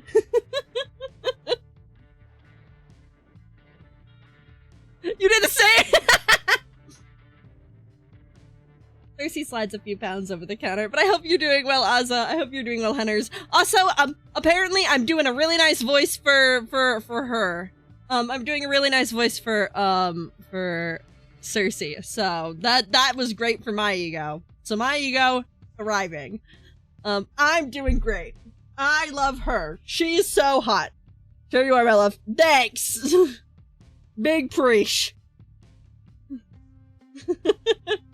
And find my patience. Nisha's quick to tuck it under her pocket. Suddenly, she's got a bounty of information to share. They call him Seth, and your intel's not wrong. He's a fangling and a fairly fresh one, too. Maybe a couple weeks dead, give or take. He has no one. Whoever made him, they're no longer in the picture. Which doesn't spell out great odds for him in this world. He's only been here twice before, but he should be here tonight unless he's too scared. Why would he be scared? He's been on trial so far. If he wants to stay on the list, he needs to start paying. But without a job or someone to sponsor his undead life, well, let's just say his options for gathering enough money aren't exactly legal. Not that we care how he earns his keep, as long as he doesn't bring us any unwanted attention. So now that you're after him, I guess I can forget all about that. He definitely won't be able to pay after you're done with him. I'd say I'm sorry, but you're not. I know. Misha strains her drink into a chilled martini glass. Can I ask what he did? I'm sure you already know. Why pretend like you don't? Misha sips her drink. Cersei waits. If I let you do this, I don't need your permission. Misha rolls her eyes. Fine, you're right. So Cersei said, I cast deep voice! Oh yeah! No, I also had to, fun fact, sorry for that ear blast that I'm giving you guys this stream. Because I've been doing deep voice, I have to turn my gain up, which means that my normal speaking voice is very loud. Yup. Fine, you're right. I do know Seth's the piece of shit, and doesn't deserve to exist. But most of Elysium's clientele, including yourself once upon a time, are pieces of shit who should be dead. Fuck! Someone called! I'm now picturing Cersei with just Henner's fucking voice.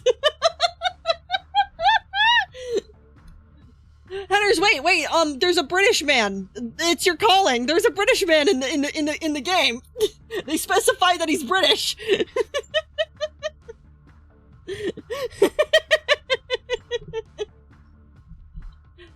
That doesn't mean you can kill all of them. Me for real. And he's pathetic. Not that that has anything related to you, actually. Sorry. Okay. Me for real.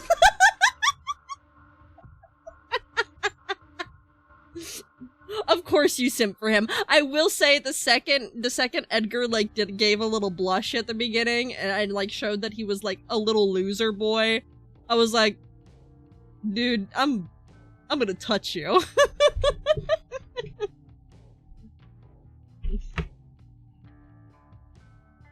I'm only allowing it this time, but because Seth isn't a regular piece of shit. He's a piece of shit whose body count is gonna lead pigs to our door.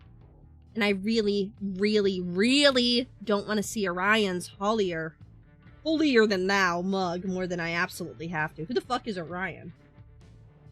Making him daunting and rouse superiority. Despite being a vampire, Orion has a human family. Both his wife and daughter are very aware of his identity and job. I retract my statements. Fuck. Officially, Orion's daughter Alice is adopted, and not his biological child. Vampires shouldn't be able to have children, making Alice a miracle that has to be kept secret. If her identity gets out, it might catch the attention of questionable people. Perhaps it is because the similarity that Orion finds difficult constantly. I should probably save. Hold on, we're gonna save real quick. I cast save slot, because I've never had to do this before. Wonderful. Back to work. I got another British guy who loves when people simp for him. It's okay, Henners, you're off the clock. Fuck.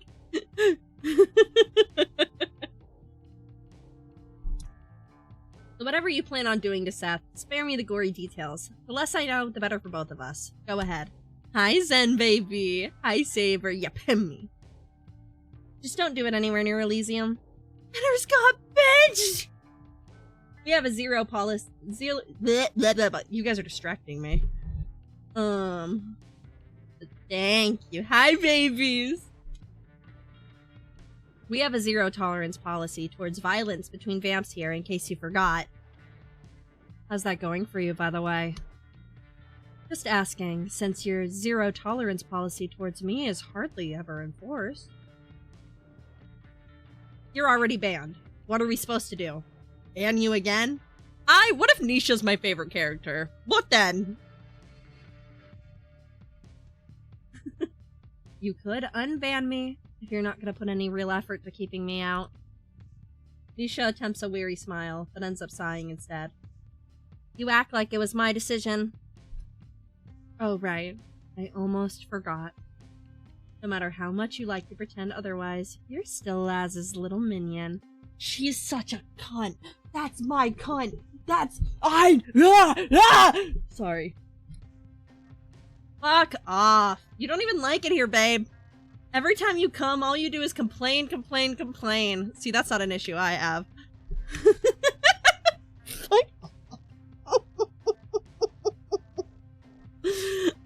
Alright, guys, let's pack it up. Let's go home. Fuck.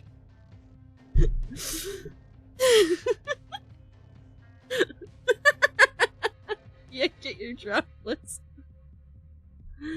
And you should know better than anyone to take this personally. You dated him. You know what Lazarus is like. Love and hate, romance and violence, making love and fucking. It's all the same to that beautiful messed up mind of his. Another sip of her drink. For what it's worth, he really does miss you. Meanwhile, I couldn't be happier to be rid of him. Nisha sighs again, more amused than annoyed this time. Is it because your kind has too much time on your hands that you waste so much time on it? I guess you'll find out on your own, assuming things go the way you want them to. Nisha drops the grim. Oh, we cut deep. She wants to be one of them. She's never dare said it aloud. At least not to Cersei, but it's obvious to anyone who pays enough attention. Now, personally, I would never wish the change upon anyone, not even my worst enemy. But every now and then, I'll meet someone who thrives in the night.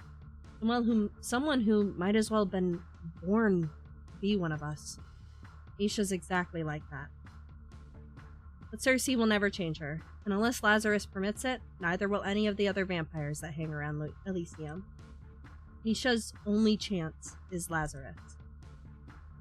Well, we'll see how that turns out for her. Speaking from experience, he loves to disappoint. Back to the Fangling. Will you keep an eye out for him? Please. Pretty, please. Alright, alright. I'll even send him your way if I see him. In return, you'll make sure he's dealt with far away from here. Deal? Sure. I'm serious, Cersei. Unless you want Lazarus to learn of our little partnership. Cersei couldn't care less if Lazarus learns that Nisha's been working with her detective agency for years now. It's not her who's going to get in trouble, but I'll be Nisha, his right hand, who gave away intel on his clients at his club. But it'd be inconvenient to lose our best informant. Also, Eddie would nag about it for nights. I'll be discreet. Don't worry. That's all I could ask. This Laz is a worthless man! You said, get him out of here! Not much time passes before one of Elysium's goons notifies Cersei of the Fangling's arrival. Looks like Nisha's fulfilled her end of the bargain now. It's Cersei's turn. Moments later, Cersei finds Seth loitering near the stage. He was right to assume he's changed since the photograph. He's at least a few years older now, but still young enough to have graduated university. He shaved off the baby fat and grown a mediocre mustache, but the cheeky smile he shoots her way is identical to one in the picture. For a split second, Cersei hesitates. He still looks so young, so full of life even in death. And then she remembers what he's done. She remembers the woman he's hurt. He hurt women? Kill him. She remembers he deserves this. Okay. He's grinning from ear to ear, a little too brightly for someone who's supposed to be dead, as she closes in. Well, hello there. What do they call you? Sorry, that's the voice that that's the one. Bro, Creed!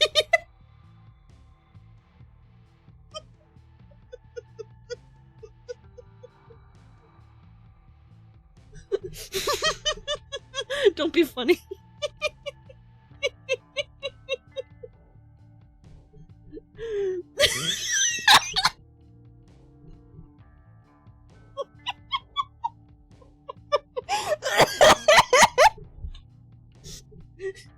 Hold on, I gotta cough. Stupid. I died. I don't know if you heard that wheeze. I don't wheeze, by the way. When I laugh, I don't wheeze. I audibly wheezed. Oh, fuck, dude. Well, hello there. What do they call you? Does it matter? You're welcome to call me whatever you want. Well, you're welcome. Fuck. Really? Typical of a Fangling. Seth is a slave to his own impulses. Perhaps he's merely deferring to her as an older vampire.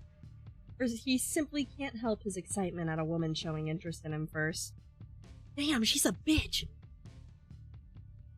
No, someone remove his balls!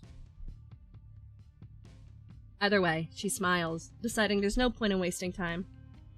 Seduction always comes easiest for her. You should come somewhere with me. Somewhere more private. Seth lunges at the opportunity without reservation. Sure. When? I can go anytime. Now? Where to? She hides her disgust behind a well-timed giggle. I have never done that. Come with me. She slips a hand into his and guides the overly eager vampit through the crowd. / remove balls. Fuck. The bouncer, who almost didn't let her in earlier, still guards the entrance. He doesn't say anything when she sees them, simply watching as they disappear down the dark tunnel.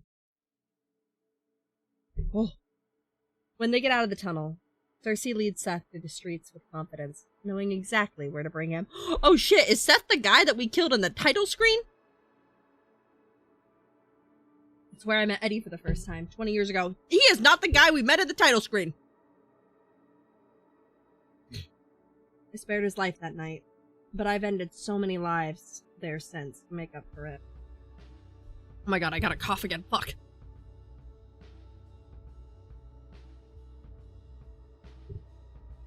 Seth doesn't shut up once. I've never been with a vamp before. Is it better than sex with humans? Shouldn't we get some blood first? Fuck, I hate him.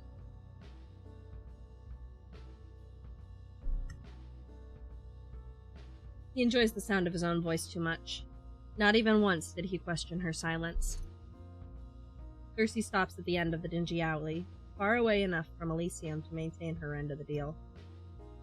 Seth looks around with a frown. You want to do this here? Wouldn't a nice girl like you prefer a hotel? Not a girl. Seth's jaw drops stupidly. You mean? I was referring to my age. Oh, yeah. Of course not. I'm sure you're experienced.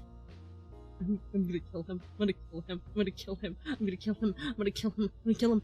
I'm gonna kill him. I'm gonna kill you. Fucking. I'm gonna kill you. I'm gonna kill you. I'm gonna kill you. You know, like when it's like, oh my god, what's she whispering out? And then you go in and it's like, I'm gonna fucking kill you. That's me right now. Anyways, I'd invite you back to mine, but I don't have a place yet. Oh, he's a fucking chud. Just rolled into North Haven the other night. Still getting my shit sorted out. She ignores him, letting him laugh nervously to himself while she looks around, checking that there's no junkies or creeps hiding around the corner.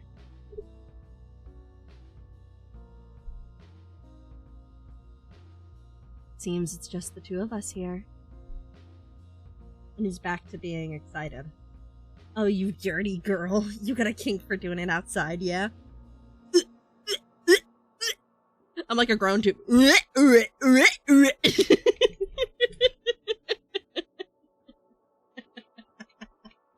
Fuck. Oh, God.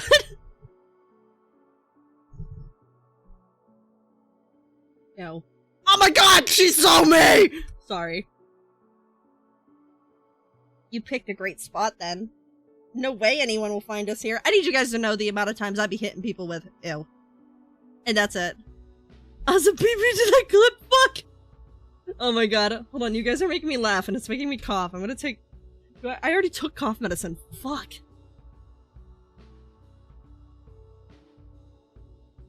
No one better judge the fucking Benadryl dreams I'm about to have. Because because it's Benadryl time, which means I'm about to see the Shadow Man tonight.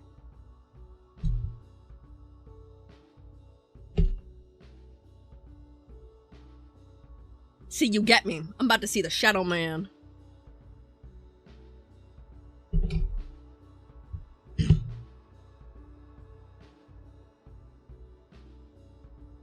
It's like the Hat Man, but he doesn't wear a hat. That's really the only difference. No way anyone will find us here. As long as we're on the same page. She lunges for him, grabbing him by the throat and shoving him up against the wall. That should be me, holding your hand. That should be me, up against the wall. Sorry. So see Shadow Man instead of the Hat Man. It is store brand Benadryl, actually. It's Allerben. Fuck. Grabbing him by the throat and shoving him up against the wall. I don't know why I gave him such an anime girl god. That was a genuine, that was just a genuine read.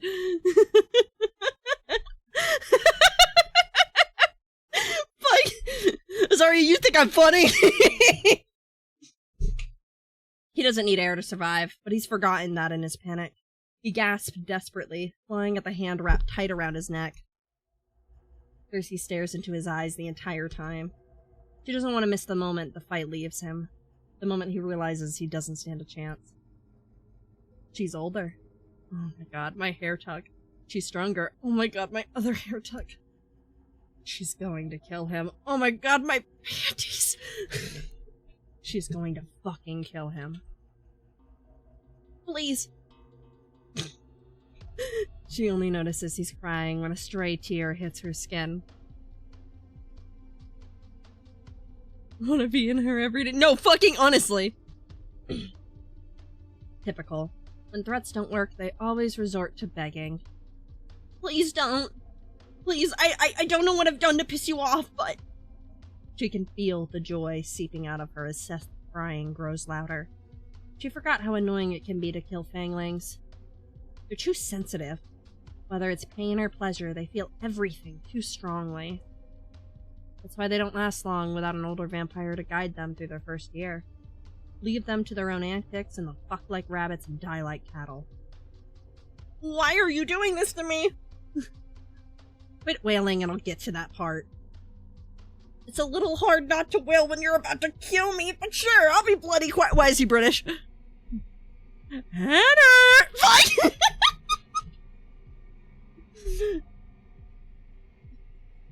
She lifts her chin, daring him to speak another word. I'm waiting. Perfect. Listen, I think we can both agree. You've been stupid. Least you could have done is been more careful with where you take your meals. Not eaten as many sheep from the same pen, then maybe no one would notice. But no. On top of that, you were childish enough to play with your food and leave evidence behind. She sees the exact moment her words start to seep into his dumb little brain. The games you like weren't very fun for your playmates, were they? Of course you liked that they didn't like it. Didn't you? That's what this about? They were fucking into it! Oh, I don't know about all that. Now, hold on. What? What? Girl.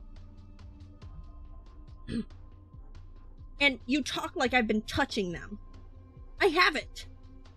I never said that. I'm not sick. My mom taught me better. Remove his Mods! Mods! Remove all of his toes! One at a time! Hi, Mira. Welcome in. But welcome in. I hope you're well. I see. So, she warned you not to stick your dick where it's unwanted, but she forgot to tell you not to eat people? And was this man once so degenerate? Don't bother denying it. You tortured them, Seth. You snack on their flesh while they still breathe. So what if I like to steal a bite? Their blood is good enough to drink, but their flesh is too dirty for us? Every vampire's tried meat once. Yes, even you. I bloody know you have. And like I already told you, they fucking enjoyed it. Ew. Her fingers twitch, her grip on his throat threatening to tighten. Did they tell you that before or after you drained and defiled them? I'd asked them personally, but last time I checked, the dead don't talk. Well, with the exception of us. Why does that even matter? Aren't we the same? Aren't we? Then you should know it isn't fair to judge me. We're fucking vampires. Apex predators. Top of the food chain. Who cares what happens to the cattle? God, can you get any more cliche? See, that's the problem with vampires like yourself. You have no regard for consequences. You think just because you can, you should. Well, let me clue you in on a little secret. She squeezes hard, strangling him. You shouldn't have. Mystery voice. Release him.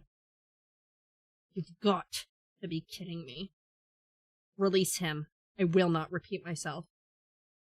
There's only one vampire in the city who would dare order Cersei around like. Hello! Hi!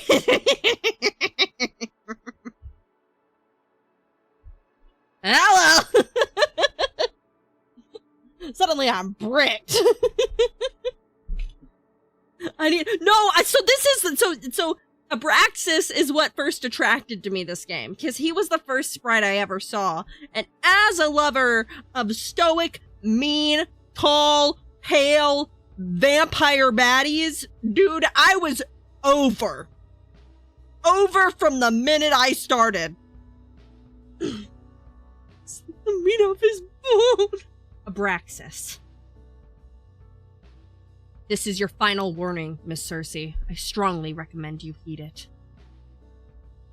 Because I meet the other qualifications! Fuck. Zarya said, pick me! Choose me! Fuck.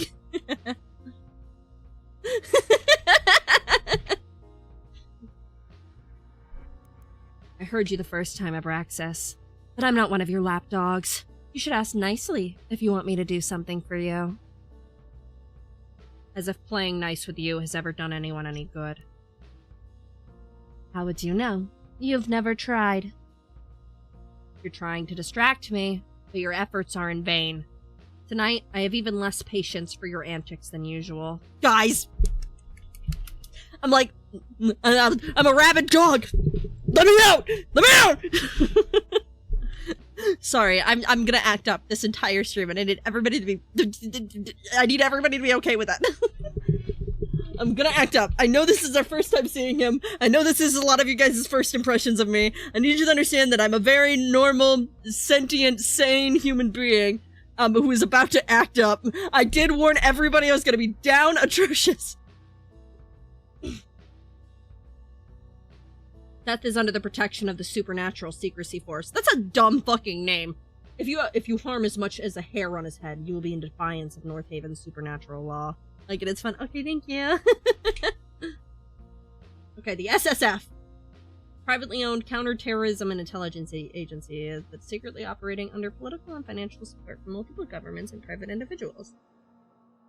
Their key priority is to shield the existence of the supernatural world from Boo! The SSF has offices all around the world, and they hold more power in some places.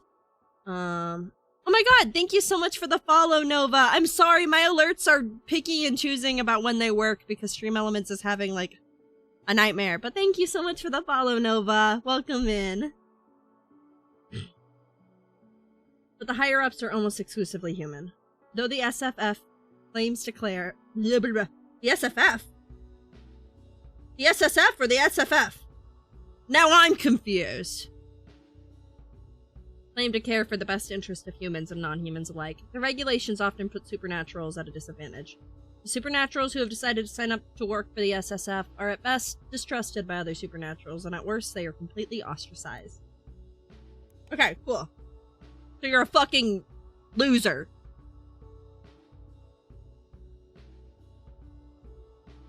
Purely out of childish spite, she considers plucking a hair from Seth's head just to prove a point.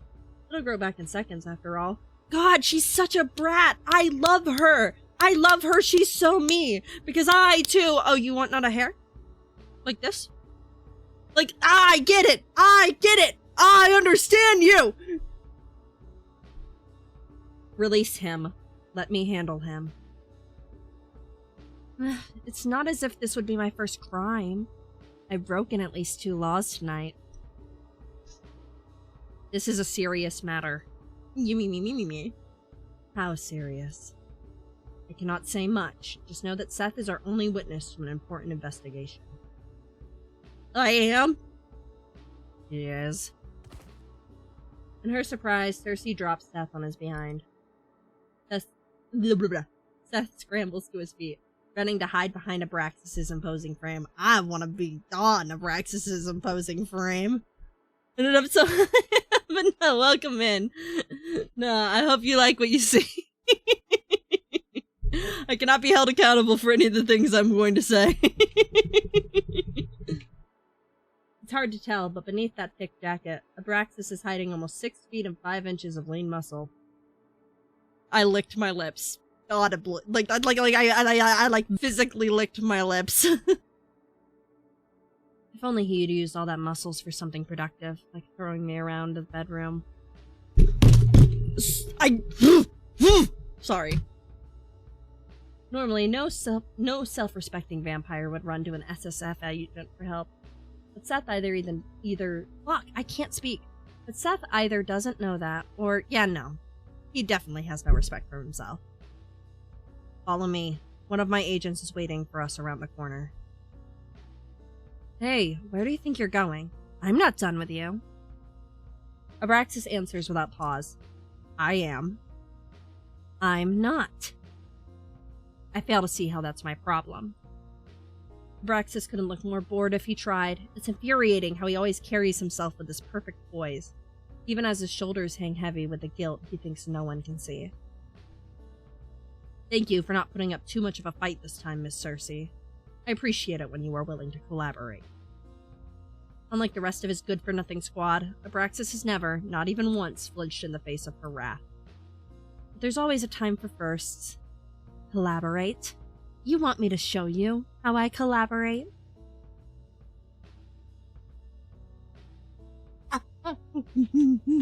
Sorry, I must. Do not be a freak, Aki Ayamu. Do not be a freak. Do not be a freak. Hold it in. Hold it in. She storms up to him. Even in heels, she has to glare up to him. But the height difference has never intimidated her. This is unnecessary. I could hear you perfectly fine where you stood. Go fuck yourself. Not even a flinch. Very mature. You are more than welcome to waste my time any other night, Miss Cersei. Just not this one. He tries to sidestep her, but she follows, blocking his path. Don't pretend you're above this. You love arguing with me. That's why you're always in my business, messing with my work. His brows furrow. It's the only hint that her words have affected him in any way. I am not in your business. You're in mine. Right, sure. That's why I stalked you here. Oh wait, That wasn't me. That was you. Oh, please. I did not stalk you. Then how did you find us? Coincidence. Coincidence? Seriously? That's the best you can think of? It isn't the first time you have brought prey to this alley. I was in the area looking for Seth. Figured it might be worth a look. So yes, it is nothing more than coincidence that I found you. I need them! Are you open-minded? He moves to pass her again, but she moves again to block him.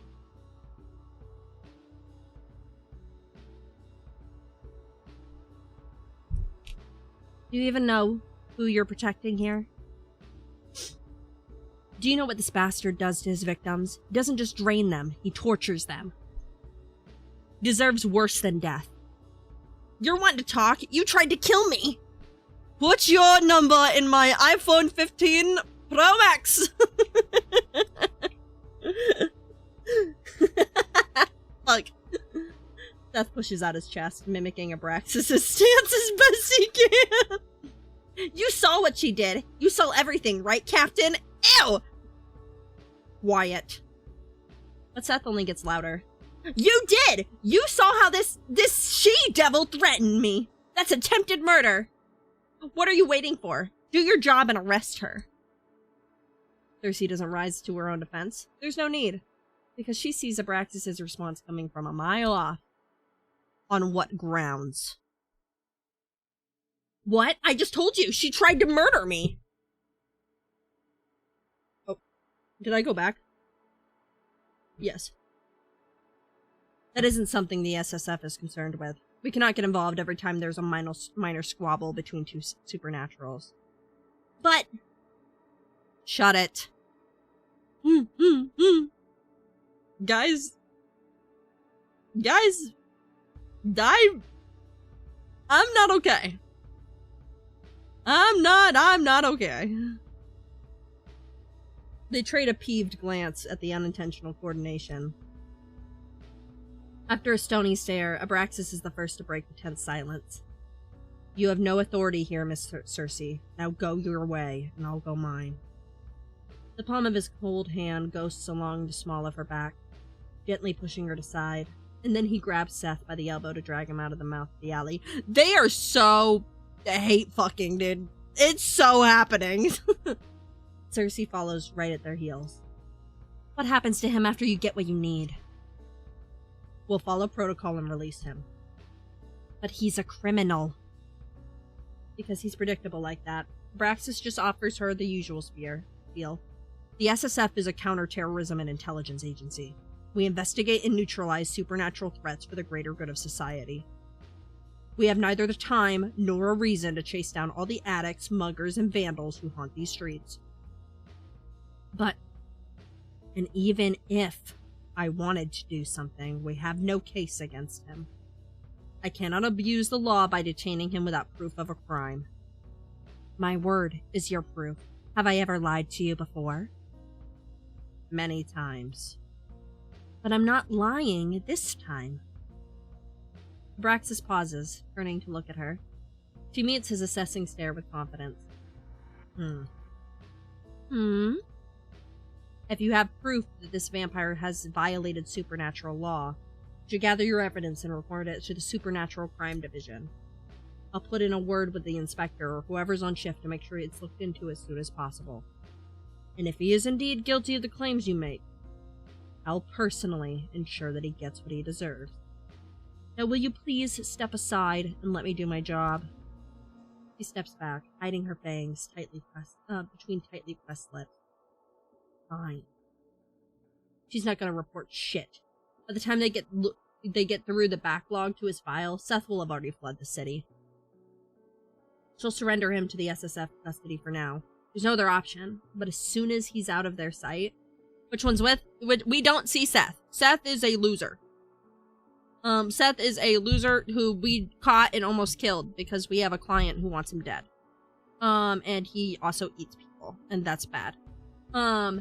Abraxas is going to be your tall, brooding. I talk about this. He's low in the voice because he feels low in the voice. So he also gets the low in the voice treatment. But I try not to add a little bit of a lull to his voice. So he talks very mellow. He's over here. This is how he sounds. Cersei is a little bit more like this. Where she has a little bit more sultry to it. That's really the best way that you are able to tell the difference between the two.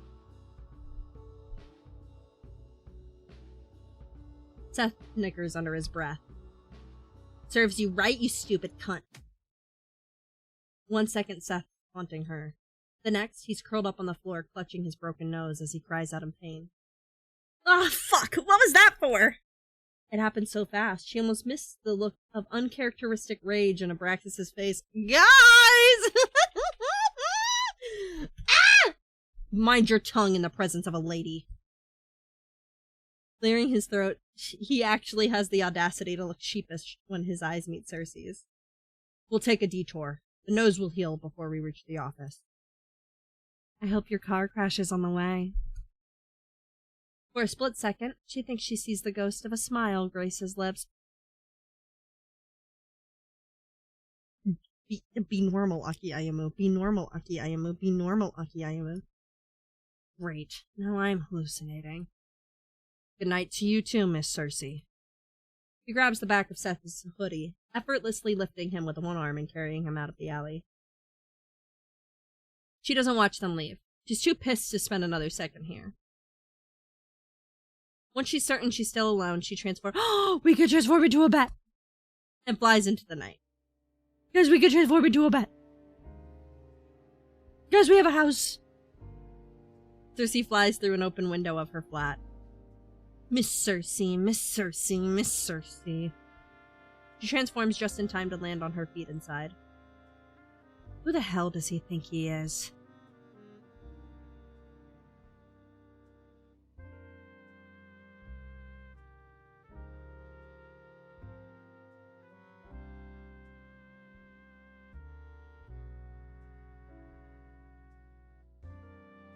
I'm finding it really bad.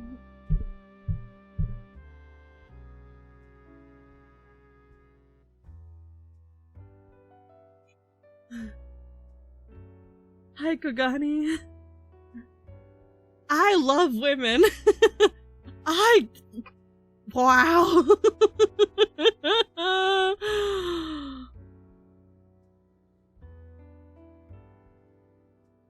Guys, is it hot? Like,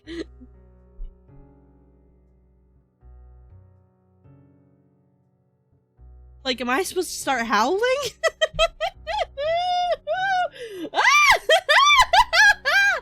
Okay. I'm normal. Or so read this visual novel and look at this very attractive woman in front of me. She stalks around the tiny space, tearing off her clothes while cursing Abraxas in every language known to mankind. She's never known anyone more frustrating. She pulls to a stop in front of a mirror so she can adjust her underclothes and check her makeup. But her reflection makes her pause. Looking bad and fuck! Sometimes I wish the myths were true and vampires didn't have reflections.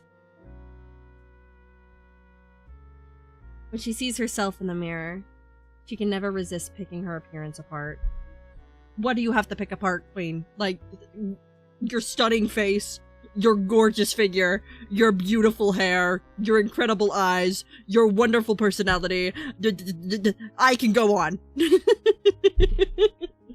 The red lips painted the color so her mouth would match her eyes.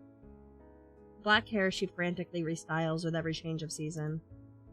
The body that stopped aging the year she turned 22, only a few days short of 23. She tries to carry herself to show she's older than she looks. Staring herself down in the mirror, she can't help feeling hopelessly young. In the near 100 years of her existence, she's reinvented herself dozens of times. Why do I still look so like the girl I used to be? I wish I could forget her. But every time I see myself, there she is. At least she's beautiful. A small mercy. I'm too old to mope around like this. Cersei picks her clothes back up, slipping them back on. Do we have to? Do we have to? We're in the comfort of our own home. I believe that we should not have to wear clothes in the comfort of our own. I mean, you know, it's fine. Man. It's embarrassing. Really, letting Abraxas shake her confidence like this. She has a cat. She smirks. Back again, I see.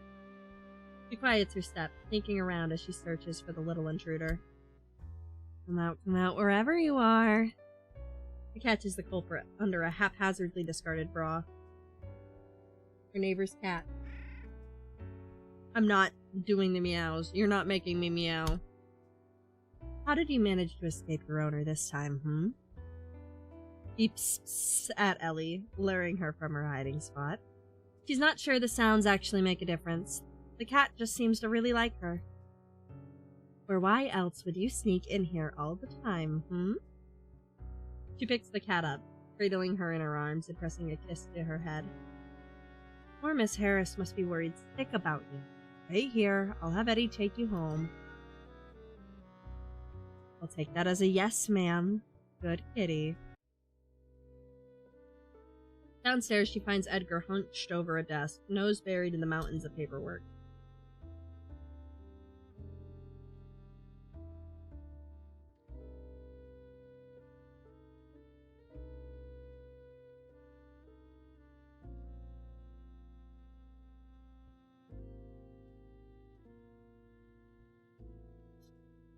Chat, do you know one of Shiva's emotes? Do you know which one I'm talking about? Shiva has this great emote that I think describes exactly how I feel right now.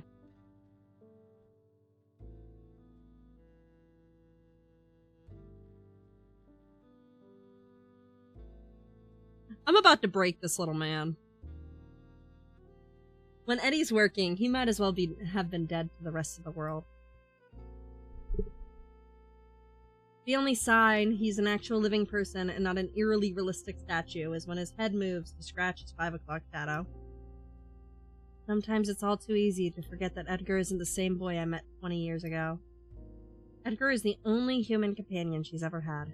She knows their relationship isn't conventional. Vampires don't keep the company of humans they aren't feeding on, or sleeping with, or planning to change. But Edgar isn't a blood bag, or a quick fuck, or a toy to her. He's a friend. Perhaps her only friend in this world. When we first met, we looked the same age. Perhaps that's why it feels so strange to watch him grow while I don't. He's older. Sorry, I'm like digging my nails into the table, like the table's breaking as I scratched. Growing old suits him. For he used to be cute, now he's handsome. At least in her opinion, that is. Sorry.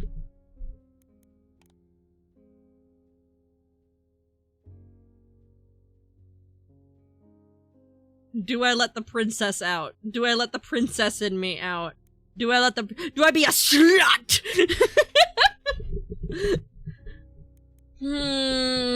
Do not be a slut at him. He just started. Bleh, give me all your blood. What? In his surprise, the back of Edgar's hand knocks over his coffee mug. Oops. Her quick reflexes let her catch it before the coffee spills. Knowing Edgar, he'd lose it if anything stains his precious document. Edgar wipes the sweat from his brow, breathing out a faint sigh. That was close. I forget what the voice I gave Edgar was when he was a little bitch baby. As soon as his immediate relief is over, he scowls. You're a little old for peekaboo, don't you think? I'm a little old for most things. If I let my age stop me, I would have a very boring eternity ahead of me. He sits down at the edge of his desk. You'll never guess what happened again tonight. Abraxas messed up on the job, didn't he? She was talking about Ellie, Being reminded of Abraxas sours her mood. How would you know? I heard you cursing up a storm upstairs. He's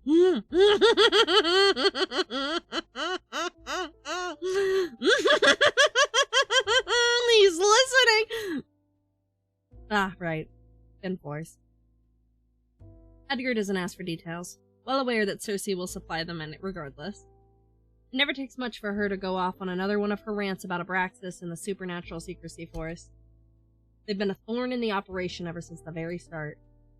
Separate from the Supernatural Crime Division, the SSF are an intelligence agency specialized in so-called counterterrorism.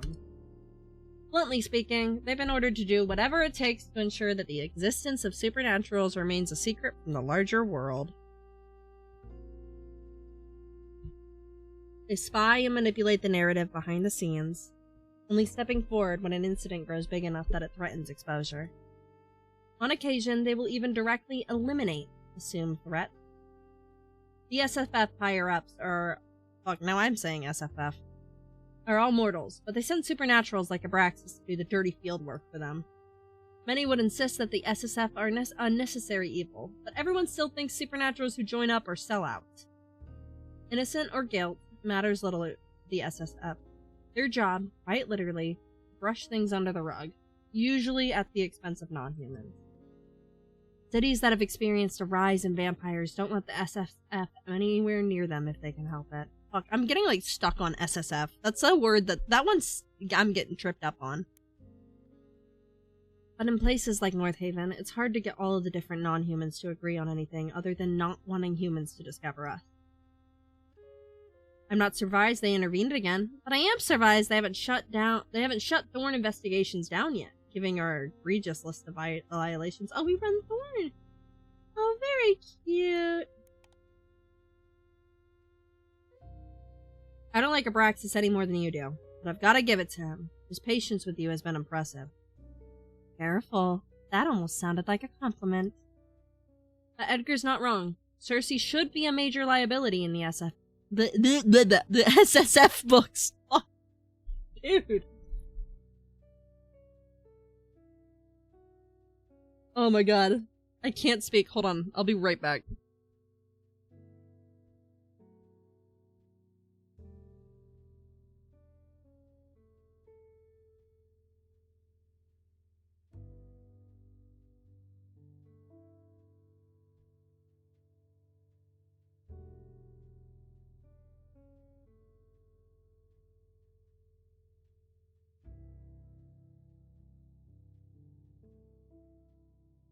Okay, thank you for your patience.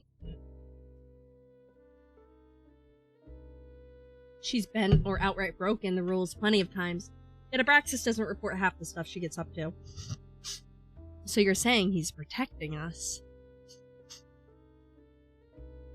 Because of that, he now seems to believe she owes him some kind of favor. As if I ever asked for his help. You know what? Maybe he fancies you. Don't smile like that, or I'm gonna be fancying you, dude. My colossal ego is inclined to agree, but I don't think that's it. Besides, he's married. But his wife passed away ages ago. And yet, even after all this time, he still hasn't taken off his wedding ring. About 15 years ago, when they spoke face-to-face for the first time, it had been one of the few things she noticed about him. At the time, she'd been disappointed. Assuming his wife was still alive, she's done an awful lot of things without guilt. But sleeping with married men was something she'd like to avoid. Wait, so we slept with him?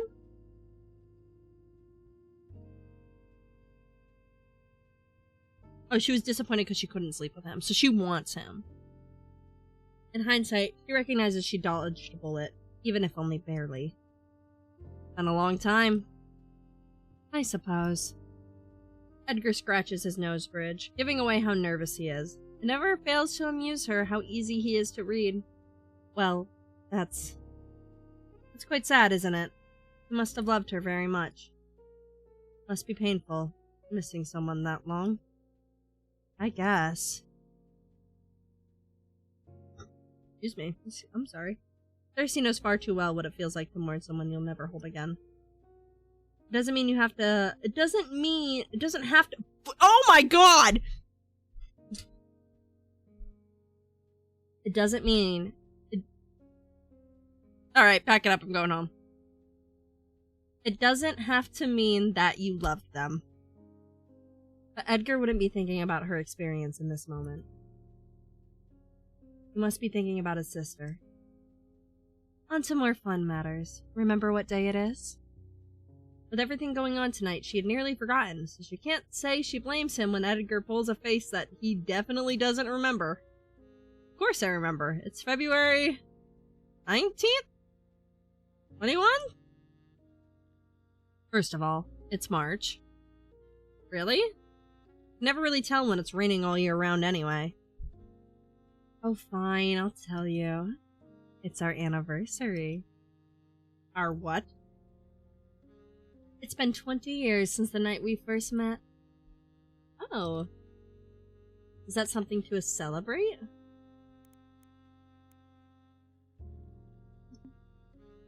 You don't value me at all. He slaps his arm. Not with any real strength, obviously, or she'd break him. You weren't seriously expecting an anniversary gift, were you? What if I was? Then I'd warn you not to expect one for our 30th either. He's so tired of me. 30 years working together in the same city? Will we get that far? Do I even want to? Edgar eyes her awkwardly. You're not actually upset, are you? No. Just sorely disappointed by your lack of camaraderie. Edgar lights a cig, barely hiding a grin when he shoves it between his lips. Don't say anything freaky, don't say anything freaky, don't say anything freaky. Cersei smirks back at him. This kind of banter has long been part of their daily routine. She provokes him, he retorts with some snark. They laugh and roll their eyes, then rinse and repeat. It had taken a while to get here, of course. When they first met, Edgar was so angry with the world. He took everything as an insult. He's mellowed out over the years, gotten better at reserving his anger for when it's actually warranted. Most of the time. I should let our client know that we didn't get the fangling. Blah. It's annoying, but they don't have any other option. Their anonymous client was clear in their instructions. Seth must die tonight, or else no reward. With Seth in SSF in custody, there's no way we can get back to him before the sun's up. Ugh.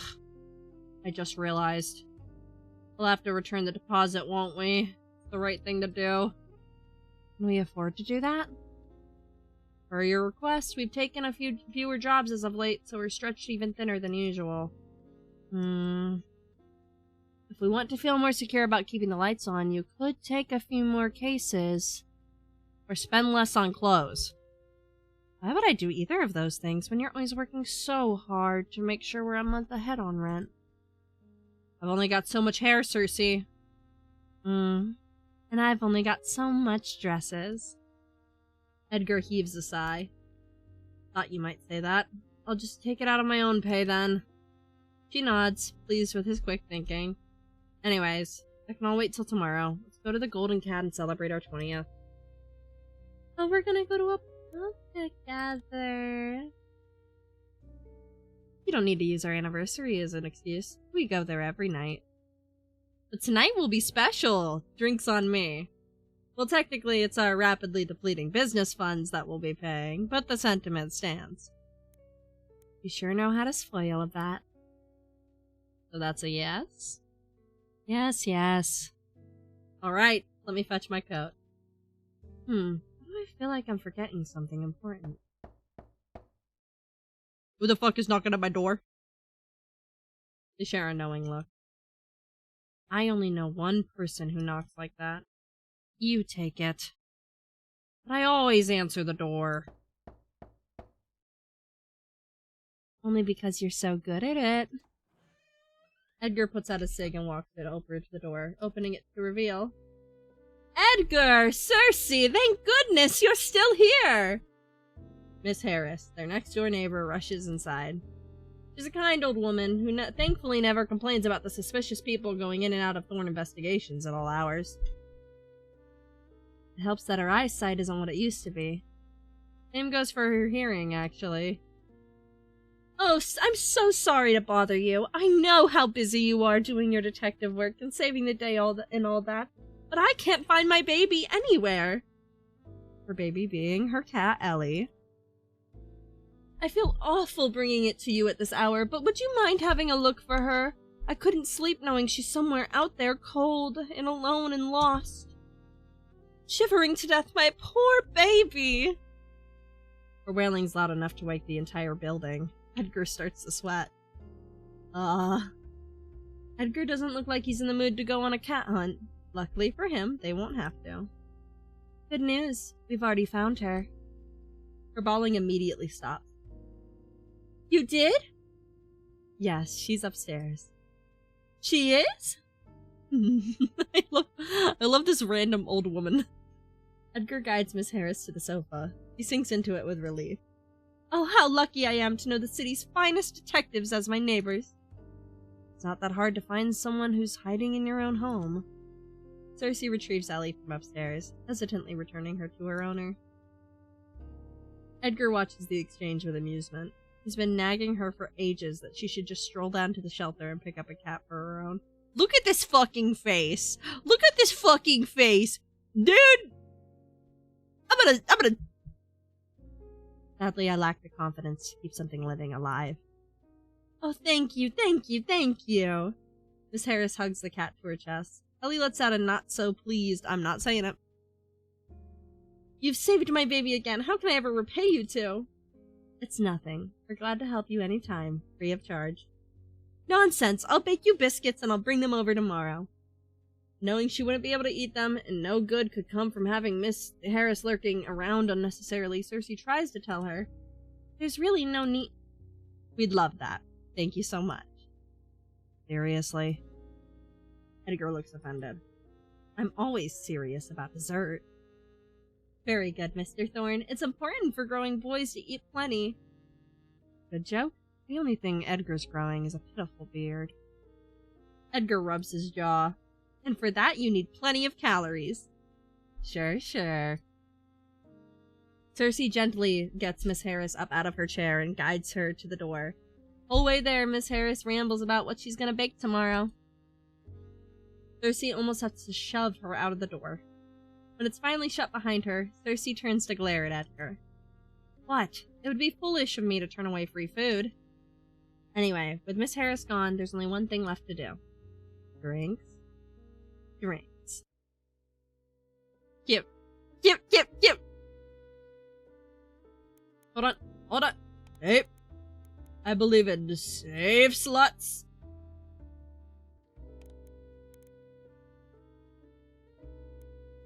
Okay.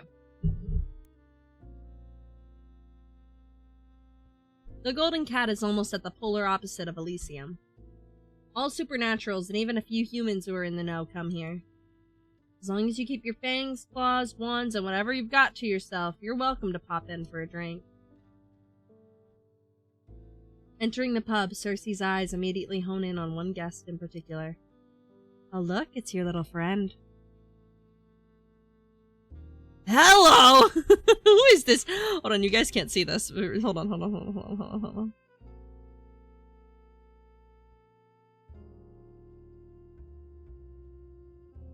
Hold on, real quick. Everybody, look at... Who are you? Hello? Raoul, a local cop with muscles that aren't just for show. He's seated near the bar, nursing a beer in one hand. Don't call him that. The way you phrase it sounds indecent. But he is your friend. Last I checked, your only friend. I have other friends. There's Richard, back in my hometown, though I haven't spoken to the brat in some time, or even thought about him in a while. And, there's you? We're friends, aren't we? Oh,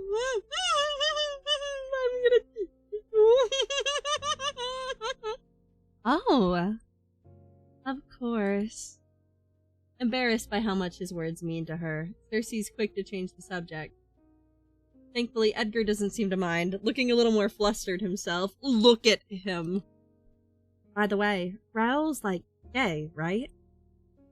What makes you say that? He's never responded to any of my flirting. Perhaps he's just not into you. No, he's definitely gay. Yeah. She only flirts with Raoul to mess with Edgar, but it still surprises her Edgar hasn't noticed that one of his friends is not into women. Is he really so oblivious, or is Raoul just that private? Maybe it's easier for her to tell, because she also enjoys the company of her own sex. Yeah! Sorry.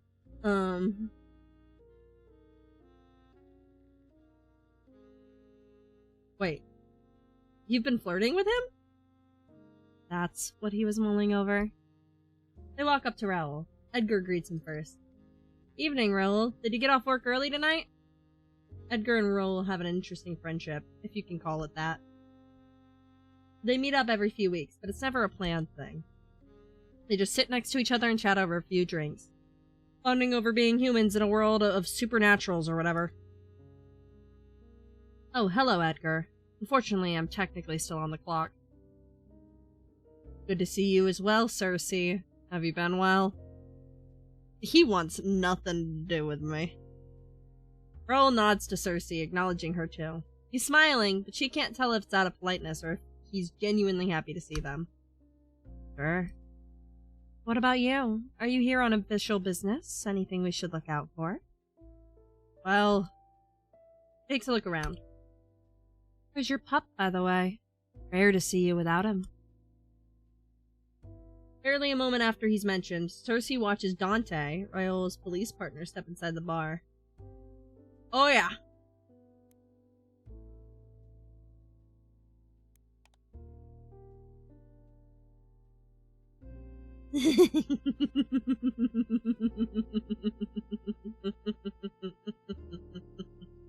Sorry. Speak of the devil. Or werewolf, I guess, if we're being technical. Dante looks a little out of sorts, hair sticking up even more than usual.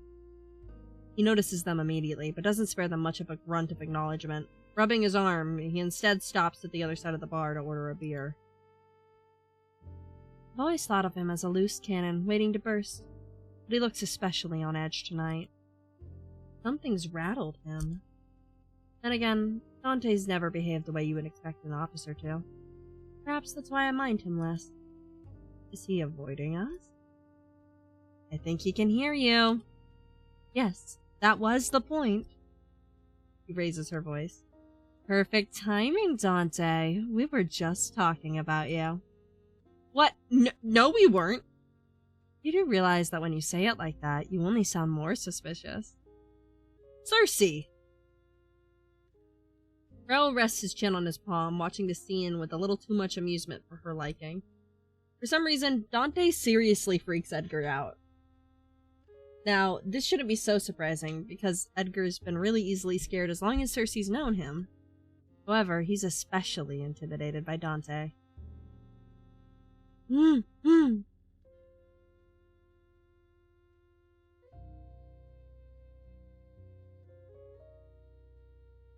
you see what I see?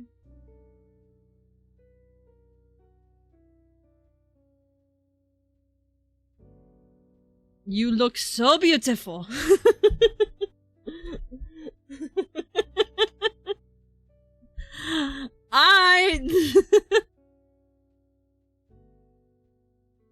I'm having a great time. I'm right where I want to be. To his defense, Dante does look like he'd punch your lights out if you look at him the wrong way on the wrong day. But you'd have to be pretty stupid to try something on Eddie while I'm around. In the meantime, Dante has picked up his beer and walked over. He offers a nonchalant wave with his free hand, which is probably as good as a greeting as they'll get from him. Did you forget to brush your hair this morning, or did you run into trouble on your way here? If anyone's picking on you, you can always let me know. I don't like animal abuse. Just ran into Abraxas. Seen him recently. He's a cunt. Oh my god, I think I'm just attracted to cunts. I think the more of an asshole they are, the more I'm like, oh my god. Being reminded of Abraxas' existence sets a frown to her face. Not really. When Dante smirks, Cersei knows she's gotten exactly what he wanted by bringing up Abraxas. I heard he and his agents were snooping around that museum that exploded, interviewing potential witnesses. A museum? An explosion? That could be related to why Abraxas needed Seth. Guess they'll be wandering around the city until it's sorted, keeping an eye on things. Ugh. If you haven't run into him yet, I'm sure you will. A lot. His smugness shifts to curiosity. Heard anything about that, though? I'm not sure what you're asking me for. I haven't a clue what they're up to, and speaking from experience, it's best if it stays that way. Actually, why do you even care? Aren't the SSF and the police supposed to stay out of each other's business as much as they can? Unless it's related to whatever the two of you are working on. Raoul wouldn't tell us anything, but maybe you will. You didn't give me the chance to say anything. As if you would have told me the truth if I did. You could have forced him to. If she really wanted to, she could use compulsion on either of them right now, and there wouldn't be much they could do about it. Dante's trickier because he's about as stubborn as one gets. But Raoul's only human. She wouldn't, though. Not because she's squeamish about compelling either of them. She's just not curious enough. Still, if Dante will tell her anything, she'll take it. Well, since you asked so nicely. No. You suck. I don't. That's your job. Edgar, itching to get away from Dante, interrupts. Okay, well, you two look busy and we're in desperate need of a drink. We'll leave you to it. But, come on, Cersei, you bothered them enough for tonight. How dare you? I'm perfectly lovely and pleasant to be around. Raoul waves to Edgar. Good to see you, Edgar. Yeah, cheers. Edgar takes her arm and she begrudgingly lets him pull her to another corner of the bar. They nab at their usual seats close to the bartender. When they drink a lot, so it's good to have easy access. In order to maintain some level of dignity, we agreed to never discuss we agreed to never discuss exactly how much of our income goes to the Golden Cat. The bartender is swift. In a minute, they have their usuals in front of them. Some cocktail for Edgar, and some totally not conspicuous glass of red wine for Cersei. Had a little whiskey make me sleepy. Have a good night. Thank you for stopping in.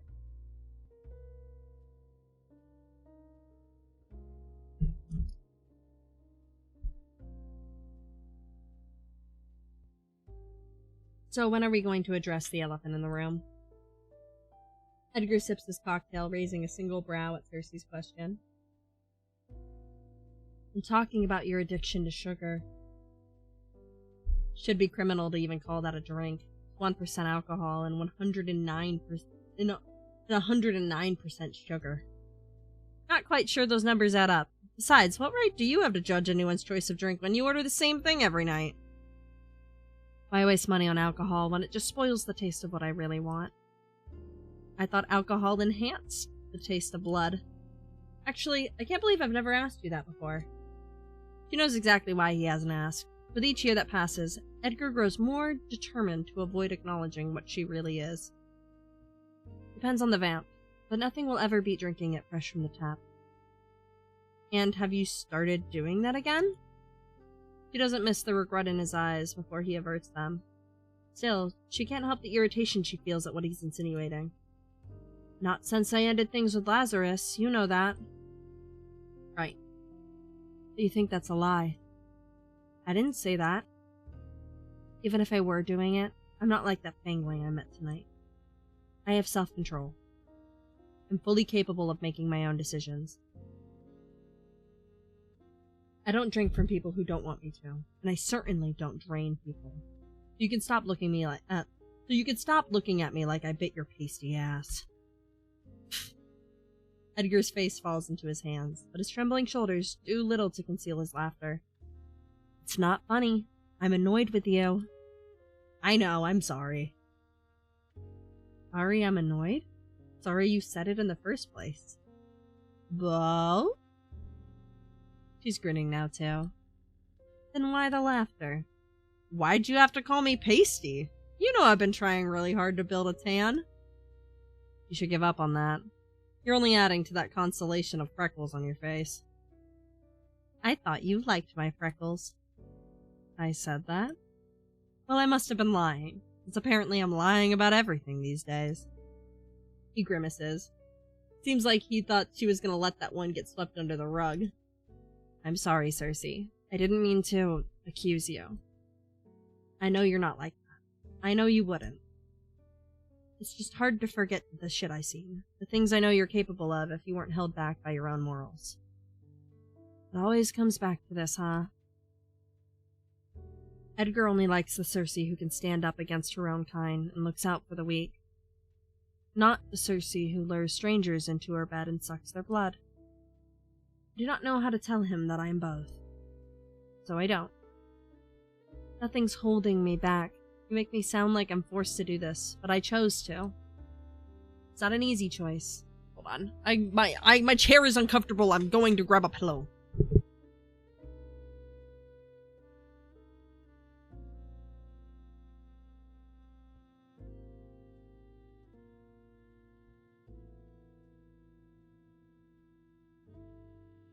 Okay, better. She's been like that Fangling. She's been worse. And it was fun. But she doesn't want to know how Edgar will look at her when she confesses that to him. I understand. Except he doesn't. Therein lies the problem. Edgar clears his throat and puts a smile that trembles at the corners. We're here to celebrate. We should be talking about happier things, shouldn't we? Courtesy of the decades of practice, the smile she puts on herself is a little more convincing. Right. Like your girly choice of drink. We're still on that? Hey, aside from the risk of diabetes, I find it cute that you have a sweet tooth. At 42 years old, being described as cute is no longer flattering, but... Shh, wait a second. He presses a finger to his lips, then motions to the radio playing on the counter. The news is on. Local authorities have stated that a gas leak caused the explosion at the Beaumont Museum last night. Beaumont Museum. That's where Dante said the SSF were digging around, right? The museum's doors will remain closed to the public till Guys, I have never spoke English ever in the history of ever. This is my first day on Earth. I've never spoken English. That's crazy.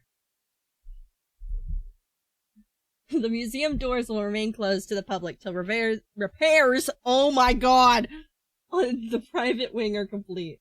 Blah, blah, blah. Yeah, that's me, right now. Among other news, the body of a 23-year-old Jane Stewart was found last night. Earlier this month, Miss Stewart was reported missing. My god, has human news always been this boring? Always the same thing. Someone was robbed, someone was murdered, someone was kidnapped. At least there's an explosion involved this time, but what's the aftermath? The next day there's something else. Not anything worse. Nothing better either. You don't have to listen to the news to know how terrible the world can be. Just step outside. Ever been? Edgar and Cersei look up at the bartender.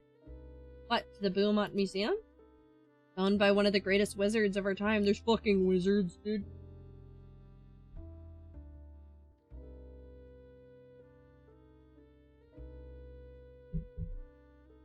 I see.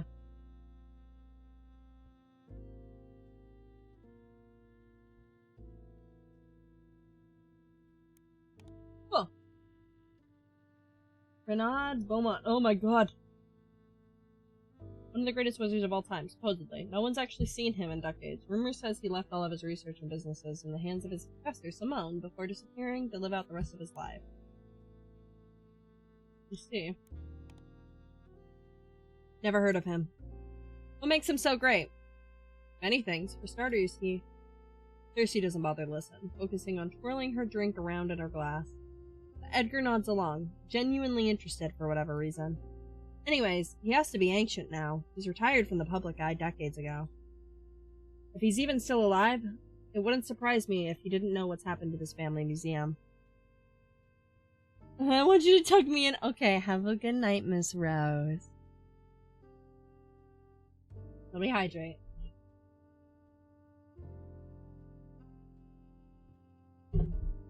Maybe we should set it on fire and make sure he gets the memo this time. You wouldn't actually, would you? Want to find out? You have an annoying habit of doing the opposite of what I asked you, so no comment. The bartender leaves to serve another customer. Edgar starts patting his pockets. Pollock, I'm all out. Don't hold yourself back on my account. Corner shops, they'll be open. Sure you don't mind me leaving you alone? He's already climbed to his feet. I think I'll live. Or at least not die. Again. I'll be back in no time. And he's gone.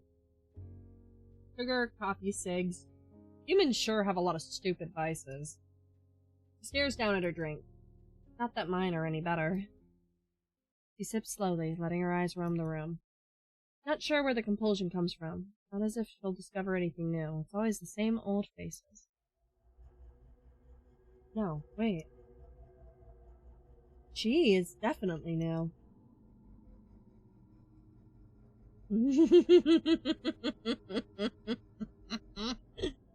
Ooh! Hello, pretty lady! Hear me out. You, me, and a couple of drinks. Pretty lady with pretty gem and hair that flows and your bra peeking out and, like, pretty stuff on your belt and very feminine. Okay, I'm here! Cersei meets eyes with a woman at the far end of the pub. Beauty is no stranger to Cersei. She's seen it in many faces, many bodies, and even a few hearts. But this woman isn't just beautiful. She's the woman's smile. Cersei feels compelled to return the smile. I'm smiling back. She returns the smile, but looks down at her drink just as quickly. Not looking to hook up with anyone tonight. Although, that's a bit presumptuous of her. Maybe the woman was just being nice. Not really looking for nice, either. Wait. Cersei's head snaps up, but the woman's already gone. Nowhere to be seen. Only in her absence does Cersei realize she couldn't detect what the woman was. Whoever that woman wants. Means trouble. Want her! I want to speak with her. Sorry, that was an instinctive reaction. Forget her? No! Makes no sense, but I want to see her again. I want to know her. I want her. Not her blood, not her body, not her heart. Cersei wants the mystery she offers. Exactly what she's been looking for. A mystery time-consuming enough to end the perpetual boredom eating away at her. Preoccupied by her thoughts, Cersei barely notices Edgar's return. He slips off his jacket and slides back into his seat, and gestures for another round of drinks from the bartender. What took you so long? I ran into some trouble. Don't be stingy with the details. What kind of trouble? He lights a cig, angling his body towards hers. Their knees brush, but neither move away, used to the lack of personal space. Well... Also, I just realized... Are these, like... The smoke is really cool. The smoke has, like, this really cool effect right here that I'm really eating up. Yeah, that's cool. So you see... No, never mind. Are you blushing? My god, you are! Not on purpose. Unfortunately, I don't think it's me having this effect on you, so it must be something else. Edgar twists and squirms in his seat. There's someone else? Was asked out on a date. He's so pathetic. He spits out the words so fast. Cersei would have missed them if not for her supernatural hearing. You're messing with me. I wish I was! This is stressing me out! Wait, so you said yes? What? Obviously I said no. Why would it be so obvious? Was something wrong with her? No, she was pretty and nice and smelled good.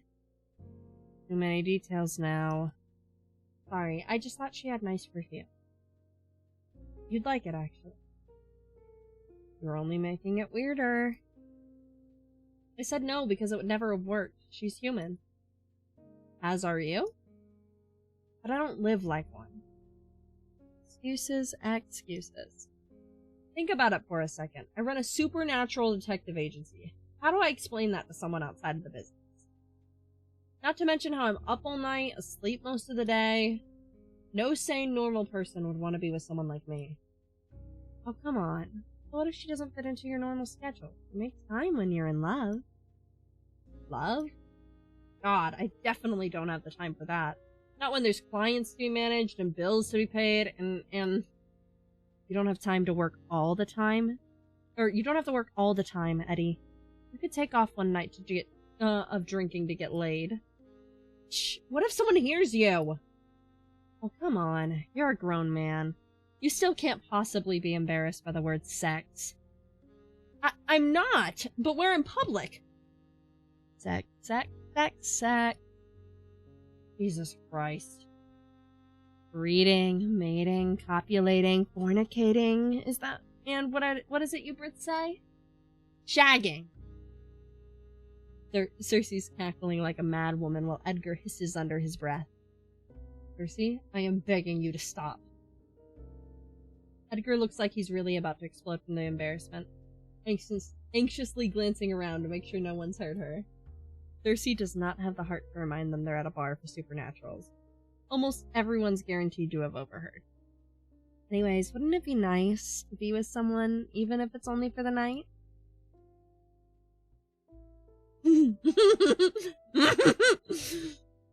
Hold it together.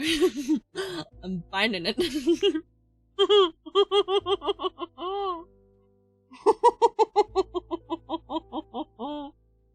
Okay. Edgar laughed, shaking his head, more to himself than in response to her words.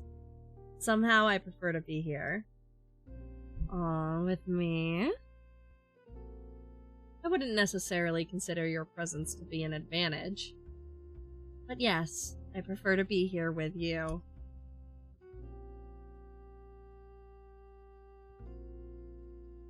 How much of a freak can I be in one night? Let's find out. Cersei brings a glass to her lips, hiding her smile behind it. It's a good thing he said no.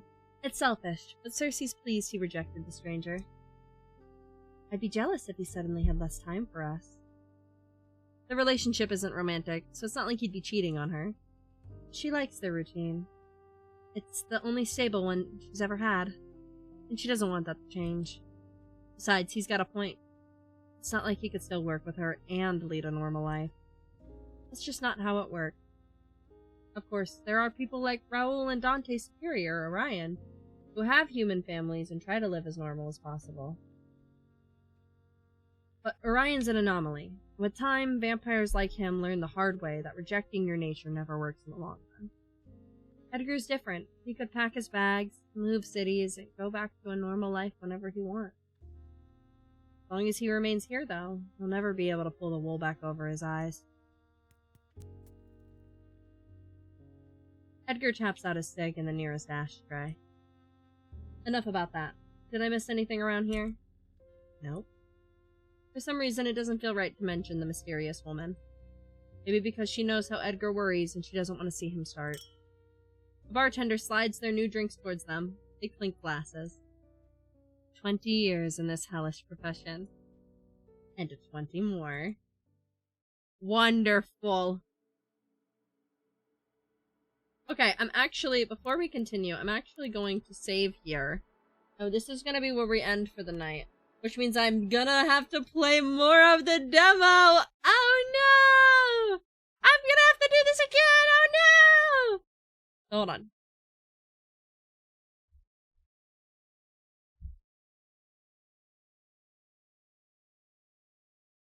Thank you guys so much for being here, for hanging out with me.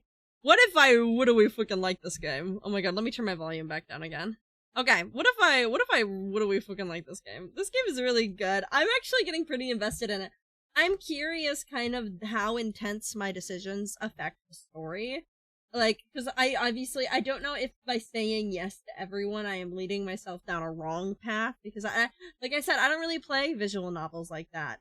But this is fun. I'm enjoying this. So I'm very excited to kind of get a little bit more into it, see how it goes.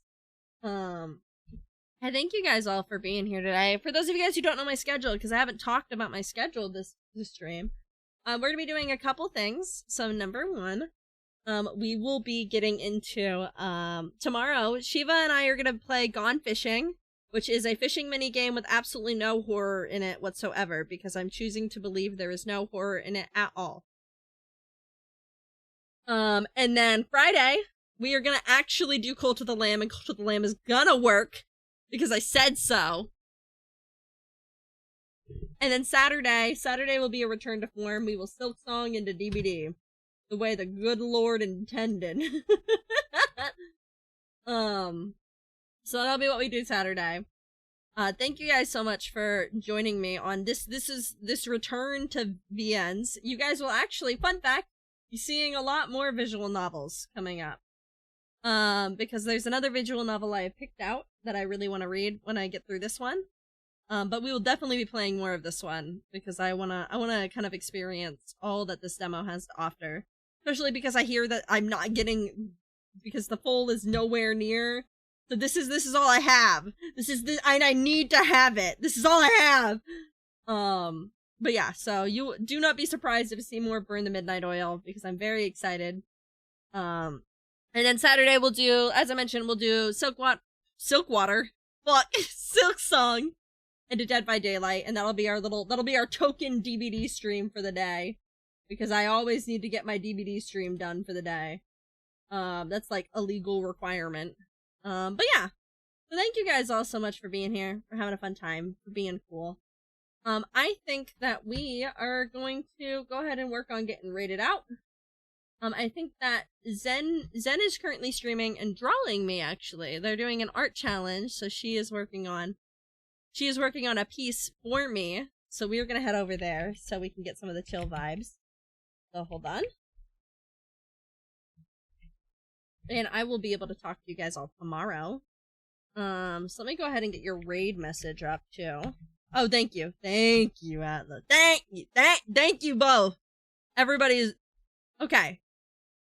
So yeah, if you guys want to go ahead and copy and paste that raid message, I'd super appreciate it. Go show Zen some love. Go look at the beautiful fucking art she's doing of me. That's my fucking daughter, dude. I adore her. She's the cutest thing ever. And her art is incredibly she is incredibly talented. So go give her a lot of love. I will see you guys tomorrow. As a reminder, tomorrow's stream starts a little later. We're starting at 7. We are not starting at 6:30.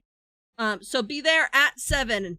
Be ready to be excited, be scared, and to fish.